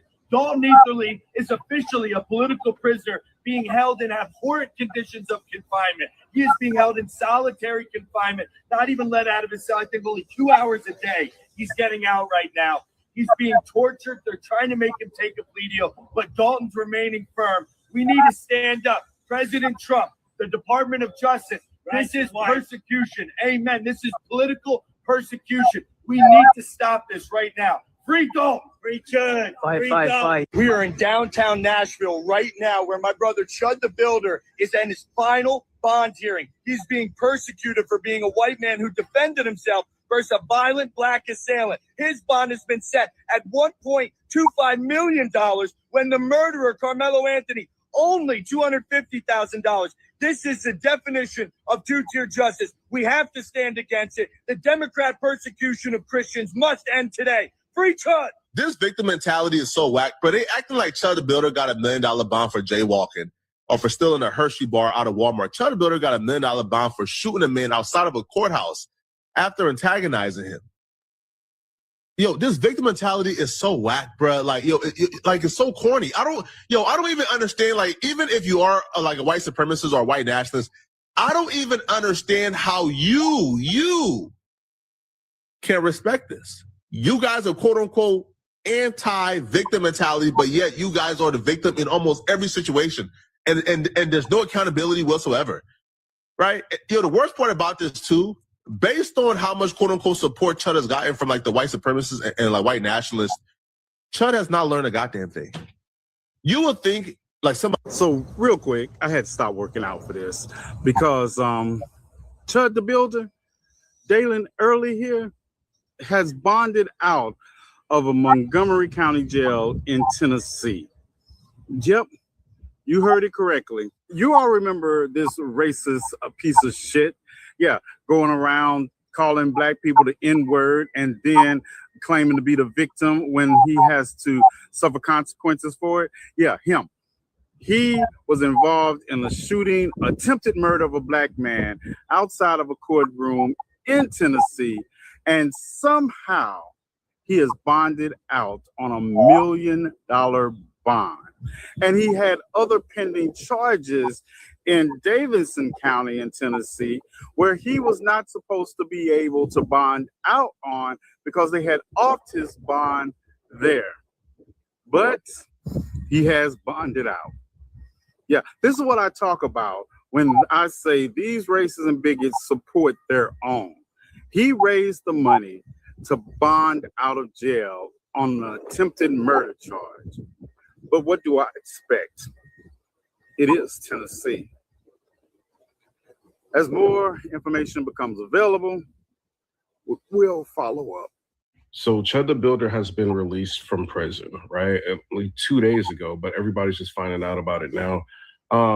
What do I think about it? I do feel like it is disheartening to see somebody that's committed so many vile acts being released. But, you know, the law can only do what the law can do. The judges, I do feel like, were not trying to be easy on Chud the Builder at all. I think, you know, one of the judges had $1.2 million bond for him. The other one said legally they can only do $1 million bond, but then he tried to make it more difficult for Chud the Builder, saying that he had to use 10 different bond companies and they can use $100,000 each from the bond companies for him to bond out. So the judge did try to make it more difficult for him. And then there was like a guy there, I can't remember what the guy's name, but he catches pedals and stuff like that on YouTube. He tried to give $100,000 to help with get Chud the Builder out of jail, which is very interesting. It's like we find out like how he is. Like it's just, you know, it's a lot of supremacists trying to get him out. But he is out, you know, he is out. I don't think, yeah, I see a lot of people like, oh, the courts are being racist and all. Like, I don't think that's what it was. I think the courts did what the courts do, right? But I think for this one, they tried to keep him in jail. I think they did. But the problem is when you have so many people who feel the way Chud the Builder feels, it's easy for him to be able to get the capital to get out of jail. It's what it is. You know, you can't stop how a lot of these people think, you know what I mean? And they're willing to use their money to support that, you know? So he ended up getting out of jail. He immediately violated one of the bond conditions because they have his bond conditions on all these different news platforms, basically saying that he's got to give up any type of, if he was applying for a passport, he's got to give that up. He's got an ankle monitor. Obviously, he can't fly out of the country, stuff like that. He can't be on social media, anything like that. There is a gag order. But he violated it by saying no comment. Now, he can get around that, saying that because before his fiance was running his social media account, his Twitter, when he was locked up and they were trying to get him out. So he could say that she posted it, you know, he could lie and get around that. But also the Give, Send, and Go money cannot be used towards like any of his bond or anything like that. But now that he's out, you know, he's got all his passwords and stuff like that. He may be able to just cash out like the Give, Send, and Go and do whatever he wants to do with the money. But it's very disheartening because I feel like this person is a serious danger to, you know, the community. You know, when you go that far and that wasn't a self-defense case. Like the guy, Joshua Fox, was with his wife. He told Eatherly to leave him alone. Eatherly approached him with a bladed stance and started reaching for something. And then Joshua Fox took off on him and didn't let him get to it, you know, or tried his best not to let him get to it, and ended up getting the best of Chud, but Chud ended up getting a hold of his pew and doing what he did outside of a courthouse. It's really insane, like when you wrap your head around what this guy did, and then now he's out, right? And then meanwhile, while he was in jail for that, he had 2 other court cases that were still pending, and it's just like, this guy, he's obviously a danger, but, the law is the law, and we will see what happens. I will keep you guys updated, but I don't think the court, like the judges or anything like that, was, had any racial bias to let him out, right? I don't think that's what it was. I think because I watched a couple of the hearings, one of the hearings on my channel or whatever, and the judge wasn't really rocking with him at all. But, I think he found a way out. He found a loophole out, and he's out. So we'll see what happens. Let me know what y'all think in the comment section.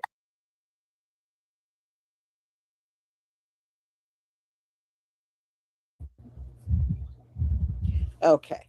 So from what I understand, there were people on the outside that was raising money for his bond. And there was one particular guy I'd never seen or heard of. He was kind of chubby. And he was on video saying, I put the bond up for Chud because I don't think it was right for, how these white nationalists speak. Oh, I don't think it was right that he was in there. That's freedom of speech. It's amazing when they use the N-word, it's freedom of speech. But if we come back at them and say something, that's hate speech. Yeah, that's hate speech. But what they say to us, that's freedom of speech. How convenient is that? So, y'all, let's see if he can stay out of trouble, because when he had that altercation outside the courtroom, he already had another court date for something else he did. So he apparently can't stay out of trouble. So let's see if he will remain out until he goes to trial, or if he gonna F up and end back up in the jail, which I hope he does. I'm not gonna lie to you. I hope he does.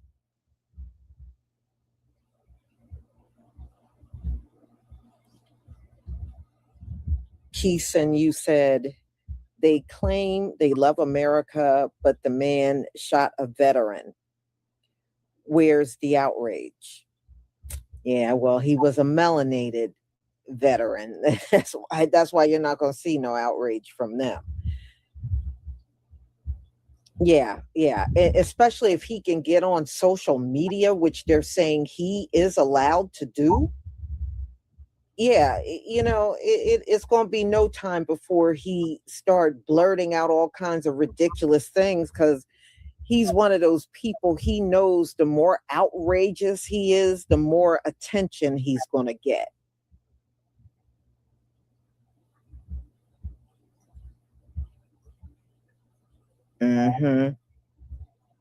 Yeah, well, we shall see. We shall see. So, y'all, I'm going to go ahead and conclude. Thank you so much for being here. I deeply appreciate it. And I got 2 lives lined up for tomorrow. One, we're going to talk about how Iran said they are not negotiating with Donald Trump again. They will sit and wait for the next president to come in to begin negotiations. They don't want to do anything else with Donald Trump. And the other one is Courtney Clenney getting 6 years for unaliving Christian Obumseli. So I have those 2. I am looking at one more. So be on the lookout for my lives, y'all. Don't forget to pick up your hair products, and I will see you on my next live. Shalom, family.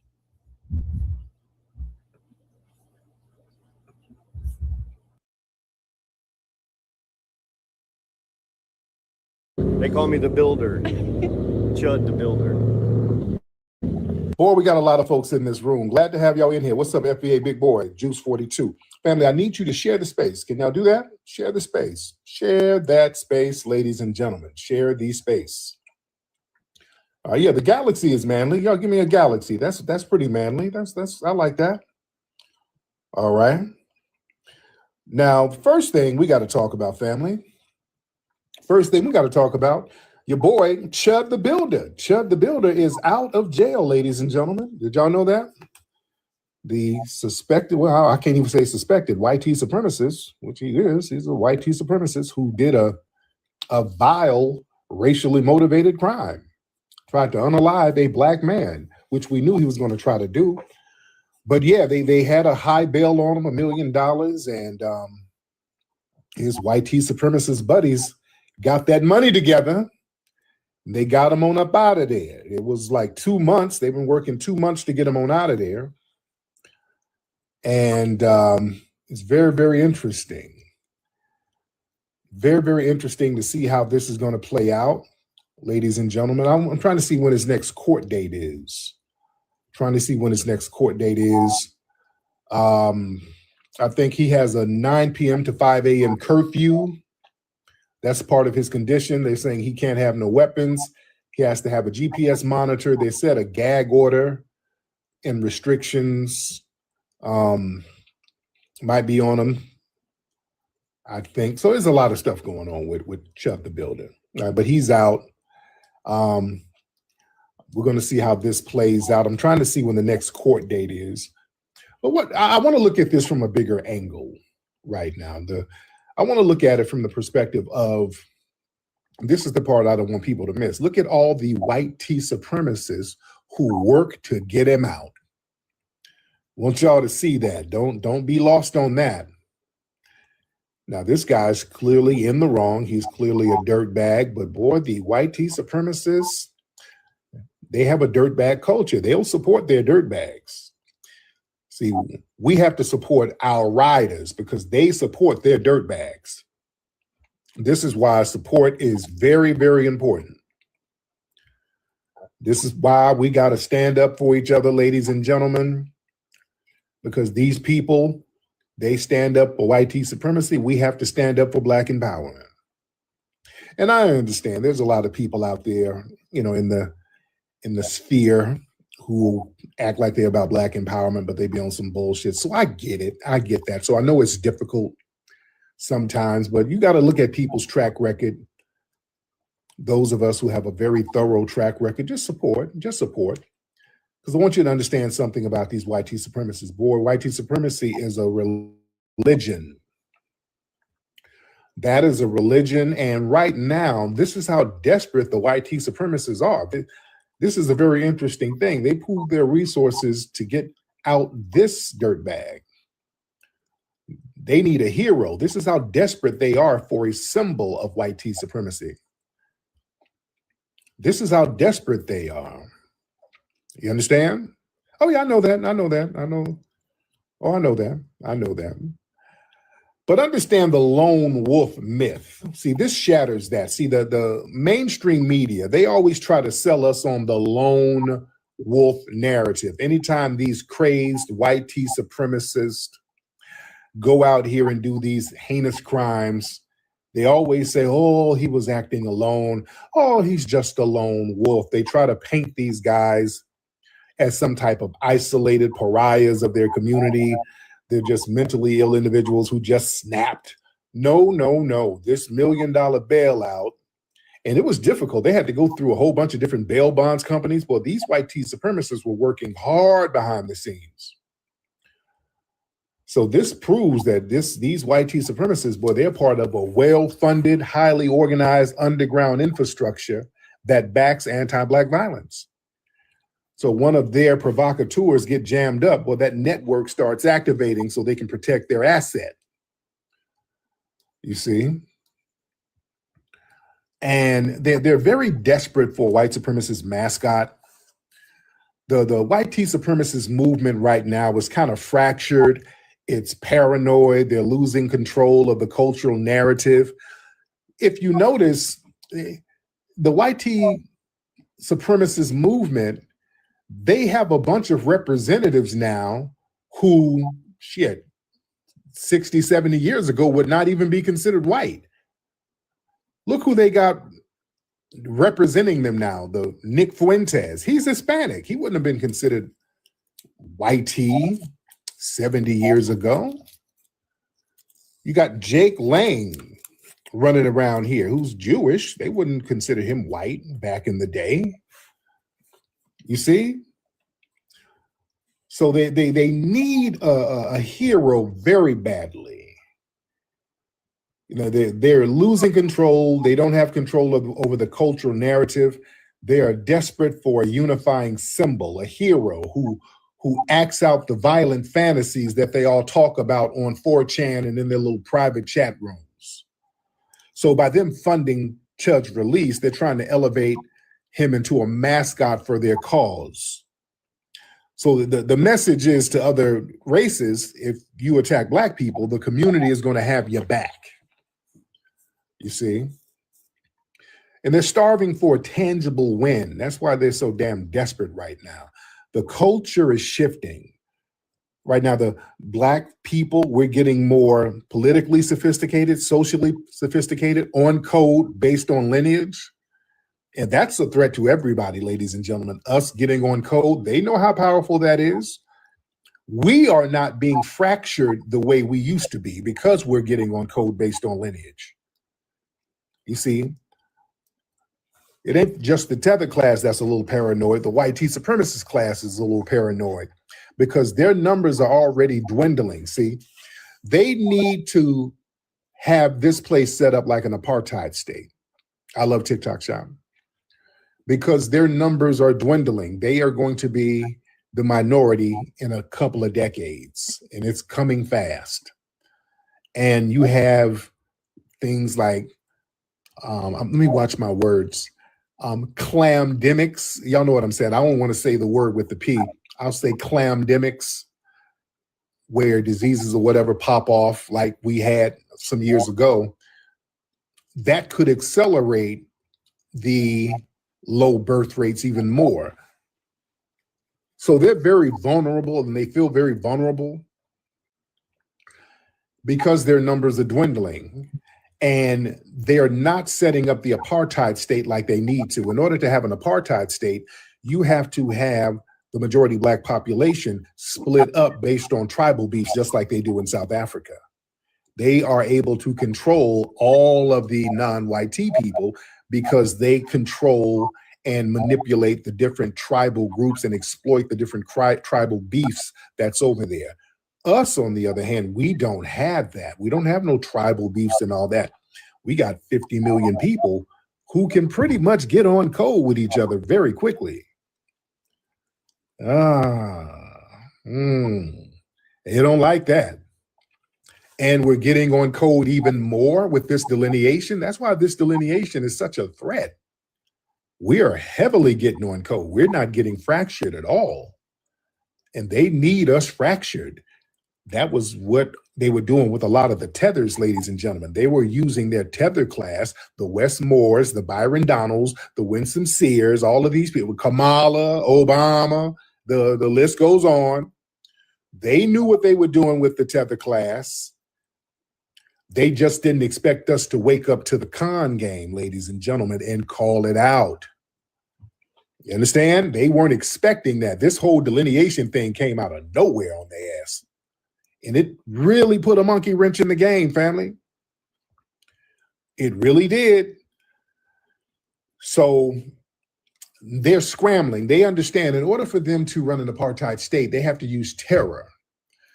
And they need the Chud the Builder types, the vigilante types who will go out here in the streets and crash out, and then they'll support that person. The problem was Chud failed. Remember, Chud was going to be their crash out. But Chud got his ass whooped with a pew-pew in his hand. He still got beat up and still didn't complete the job. He failed. That was a major blow to the ego of the white supremacists. You understand? So they need right now, they need a psychological victory so they can boost the morale of the foot soldiers. So bailing out the white supremacist shooter who targeted a Black man in broad daylight, that gives them the illusion of an institutional and financial win. You understand? And understand, this ain't just about freeing one individual. This is like an investment on a specific tactic. Chud's brand was built on provoking Black people in public, trying to get a reaction so that he could claim self-defense and justify lethal force. And by them pooling their money to get him out, they're financially underwriting his bait and bleed blueprint. You know, they're hoping to normalize this tactic for other suspected white supremacists across the country. This is why that stuff has to be nipped in the bud very, very quickly. You got to nip that stuff in the bud. You see. And let's be very clear. There's a lot of judicial complicity to go along with this. The system, they set the stage for it. They got this man with an arsenal of weapons and a history of anti-Black harassment. This man had a plane ticket to flee the country. How did he even get bail in the first place? He should not have gotten a bail in the first place. And the judicial system, they just didn't grant him a pre-trial release.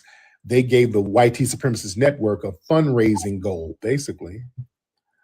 That system, they still provided a loophole, and the network provided the cash for him. And pooling that money together, it's not just about Chud, it's about the direct message to us.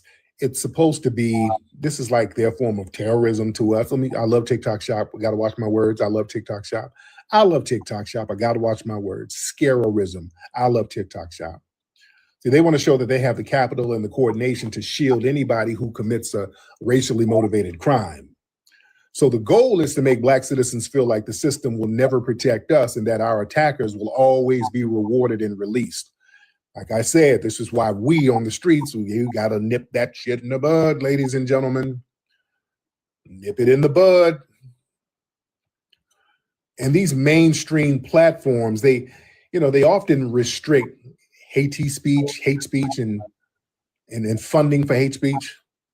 But these people still have a shadow economy.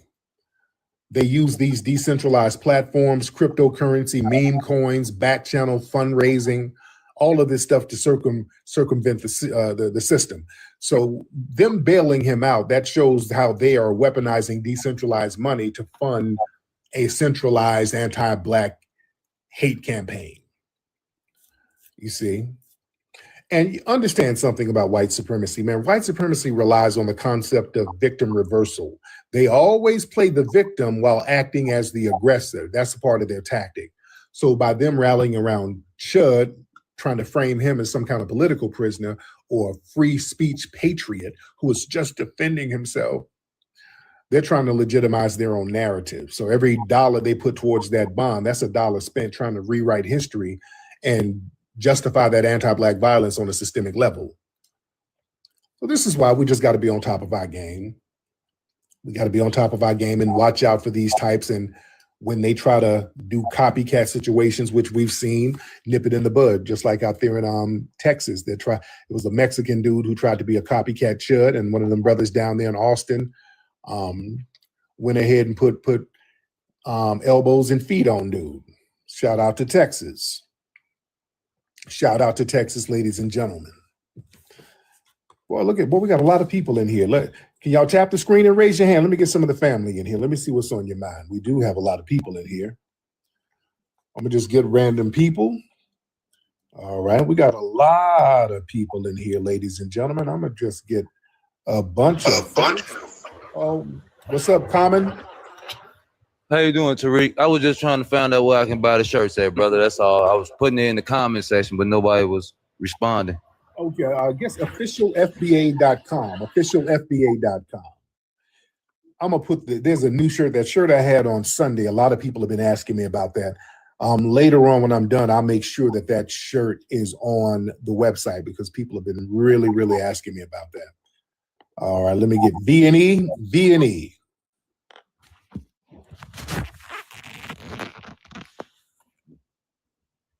Brother, what's happening? Yo, V, you all right? All right, what the hell kind of sound was that, brother?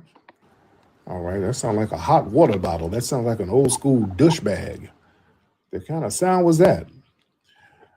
All right, let me get some hands up, ladies and gentlemen. Let's get Miss Hershey. Miss Hershey, I'm trying to get you on here, and I can't get you on here because something is going on with your account. So you have to get in the request queue. All right, you got to get in the request queue. I'm just getting random people in here until I see some hands raised. All right, I'm getting random people in here till I see some hands raised. I see Mia. All right, let me see. Mia, what's up, Mia? Hi, hello. Hey, Mia, how are you? I'm fine. I wanted to ask a really important question. I know you was working with people about lying, saying they invented hip hop and they were there, they were a part of it, and it's been Hispanics and Jamaicans and different people saying they helped to create rap, right? Mm-hmm. Okay, and you had I was wondering when were Black people going to do something, or had you had something in the works when it comes to putting a legal stamp on that instead of just a verbal? Because I feel like just because people make documentaries and say, "Oh no, we invented this, we created this, and this is the story behind it," people like rewriting stories and stealing and lying. And I just was wondering if anything's going to be done as far as legally. No, there's Put a nothing that stamp can be on done. it. Thank you, dear, because hip hop is a culture. It's not a legal status. It's just a culture. It's a culture.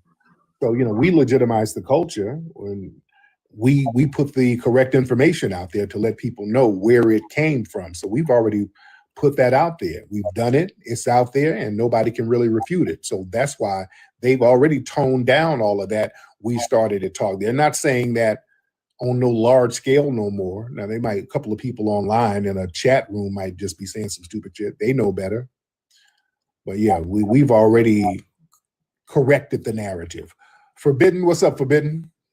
Hi, thank you for having me up, Tariq. Yes, ma'am. I wanted to ask, based on what you were saying a little earlier, why do you think they took Charlie Kirk out? If he's gone, which I don't necessarily believe he is, but for the sake of it, why do you think they took him out? What was the reason or purpose? That thing, very good question. And I believe they took him out. And I got to watch my words here. Understand something. These are white tea supremacists. All right. White tea supremacists don't really have a culture. I want y'all to understand that. That's why when tethers be like, yeah, America is the white man's land. No, not really. Just because they point guns at everybody and say, okay, stick them up. That ain't yours. If it was yours, you wouldn't have to do that. You know what I'm saying? You ain't got to use all that military might if it's your shit. If it's your shit, you ain't got to use tanks and guns and weapons and bombs. If it's your shit, yeah, you use that to get somebody else off their land, just like over there in Tulsa. Remember, Tulsa, Oklahoma, these were Black Indians. Many of these people were Black Indians, family. Out there in Oklahoma, Oklahoma has the most Black run towns. I was just out there a few months ago. I was just out, beautiful, beautiful area. And what happened was they sent a lot of Black people out there from Florida after the Seminole War. And because it wasn't the South, it was like a little throwaway area. There's like, y'all just going out west. All right, just don't bother us in the South. So the white tea people weren't really around the Black people like that. They just said, just going out there with the rest of the Indians, just going out there and just do whatever you to make a way, just figure it out. So it was different from the Deep South, where Black people live in very close proximity with the white tea people, and the white tea people are all up in the business all the time. It wasn't like that in Oklahoma. It wasn't like that, especially in Tulsa. The white tea people weren't just looking over everybody's shoulder every 5 minutes. And what happened when they finally did take a peek to see what was happening, they were like, hey, all these niggas get these cars from? Hey, the hell, all these well-dressed Negroes? What the hell is all these mansions and these houses? What the hell? I don't have a house this nice. What? Oh, no. They had to ring the alarm. Oh, wait a minute. We got to reel this back now. They said, oh, let's reel this back. They're doing too much. Yeah, that's when they bomb the place. I love TikTok shop. You see? They call it the Tulsa Black Indian. Yeah, I mean, I just been out there. Those were Black Indians. Many of them were Black Indians. That's why some of those towns that are Black founded have Indian names, like Wowoka, places like that. I think John Horse founded that part. I was out there in Bowley. I was out there. They got all these little Black towns out there. You know? So it's very interesting. It's just a very interesting dynamic. Yeah, Mississippi has Indians, absolutely. Absolutely. No, we're not. So are we Black Indians? We're foundational Black Americans. We have Indian ancestry and African ancestry. We have it. I know some people don't say that. Don't say we have African ancestry. If you don't have it, well, it doesn't apply to you. Many of us do have African ancestry. That doesn't change the fact that we're foundational. That doesn't change the fact. Some of us do. We were all mixed up on the plantations. They put us on the plantations and we were mixed in with the natives, the Africans, we got mixed in. That formed the ethnogenesis. Now, if there's some people, I ain't got no African in me at all. Congratulations. I'll boil some corn for you. Whatever. I don't know what you want. I don't know what you want. All right. You ain't got no African in you. Okay. Well, do you? All right. All right. That's fine. That's fine. All right. But yeah, some of us have African ancestry. Am I continental African? No. I'm not a continental African. Try a little root work. Feels good with every touch. Try a little root work. A little dab is just enough. Try a little root work. Feel that natural magic rush. Try a little root work. A little dab is just enough. Come a little closer, baby. Let me take my time. That soft and natural fragrance keeps you on my mind. There won't be no complications. Nothing artificial there. Just a little love and feeling underneath the things you wear. Feels good with every time. Try a little root work. Oh, a little dab is just enough. Oh, baby, try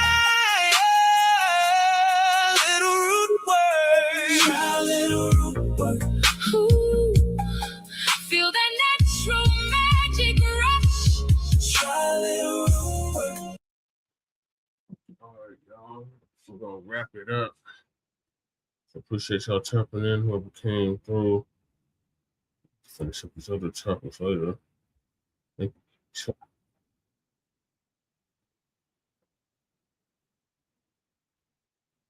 Thank you, Shabaka. Thank you, Val.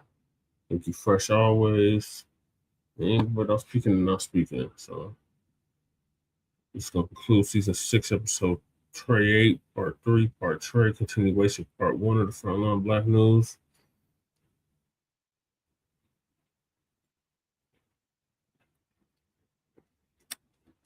Join us later on for part 2. In the meantime, make sure you like and subscribe to all of our platforms, Frontline Black News on YouTube and Facebook, the Revolutionary Channel on YouTube and Facebook. It's Shabaka's Black Experience Enhanced on Facebook, Twitter, and Instagram.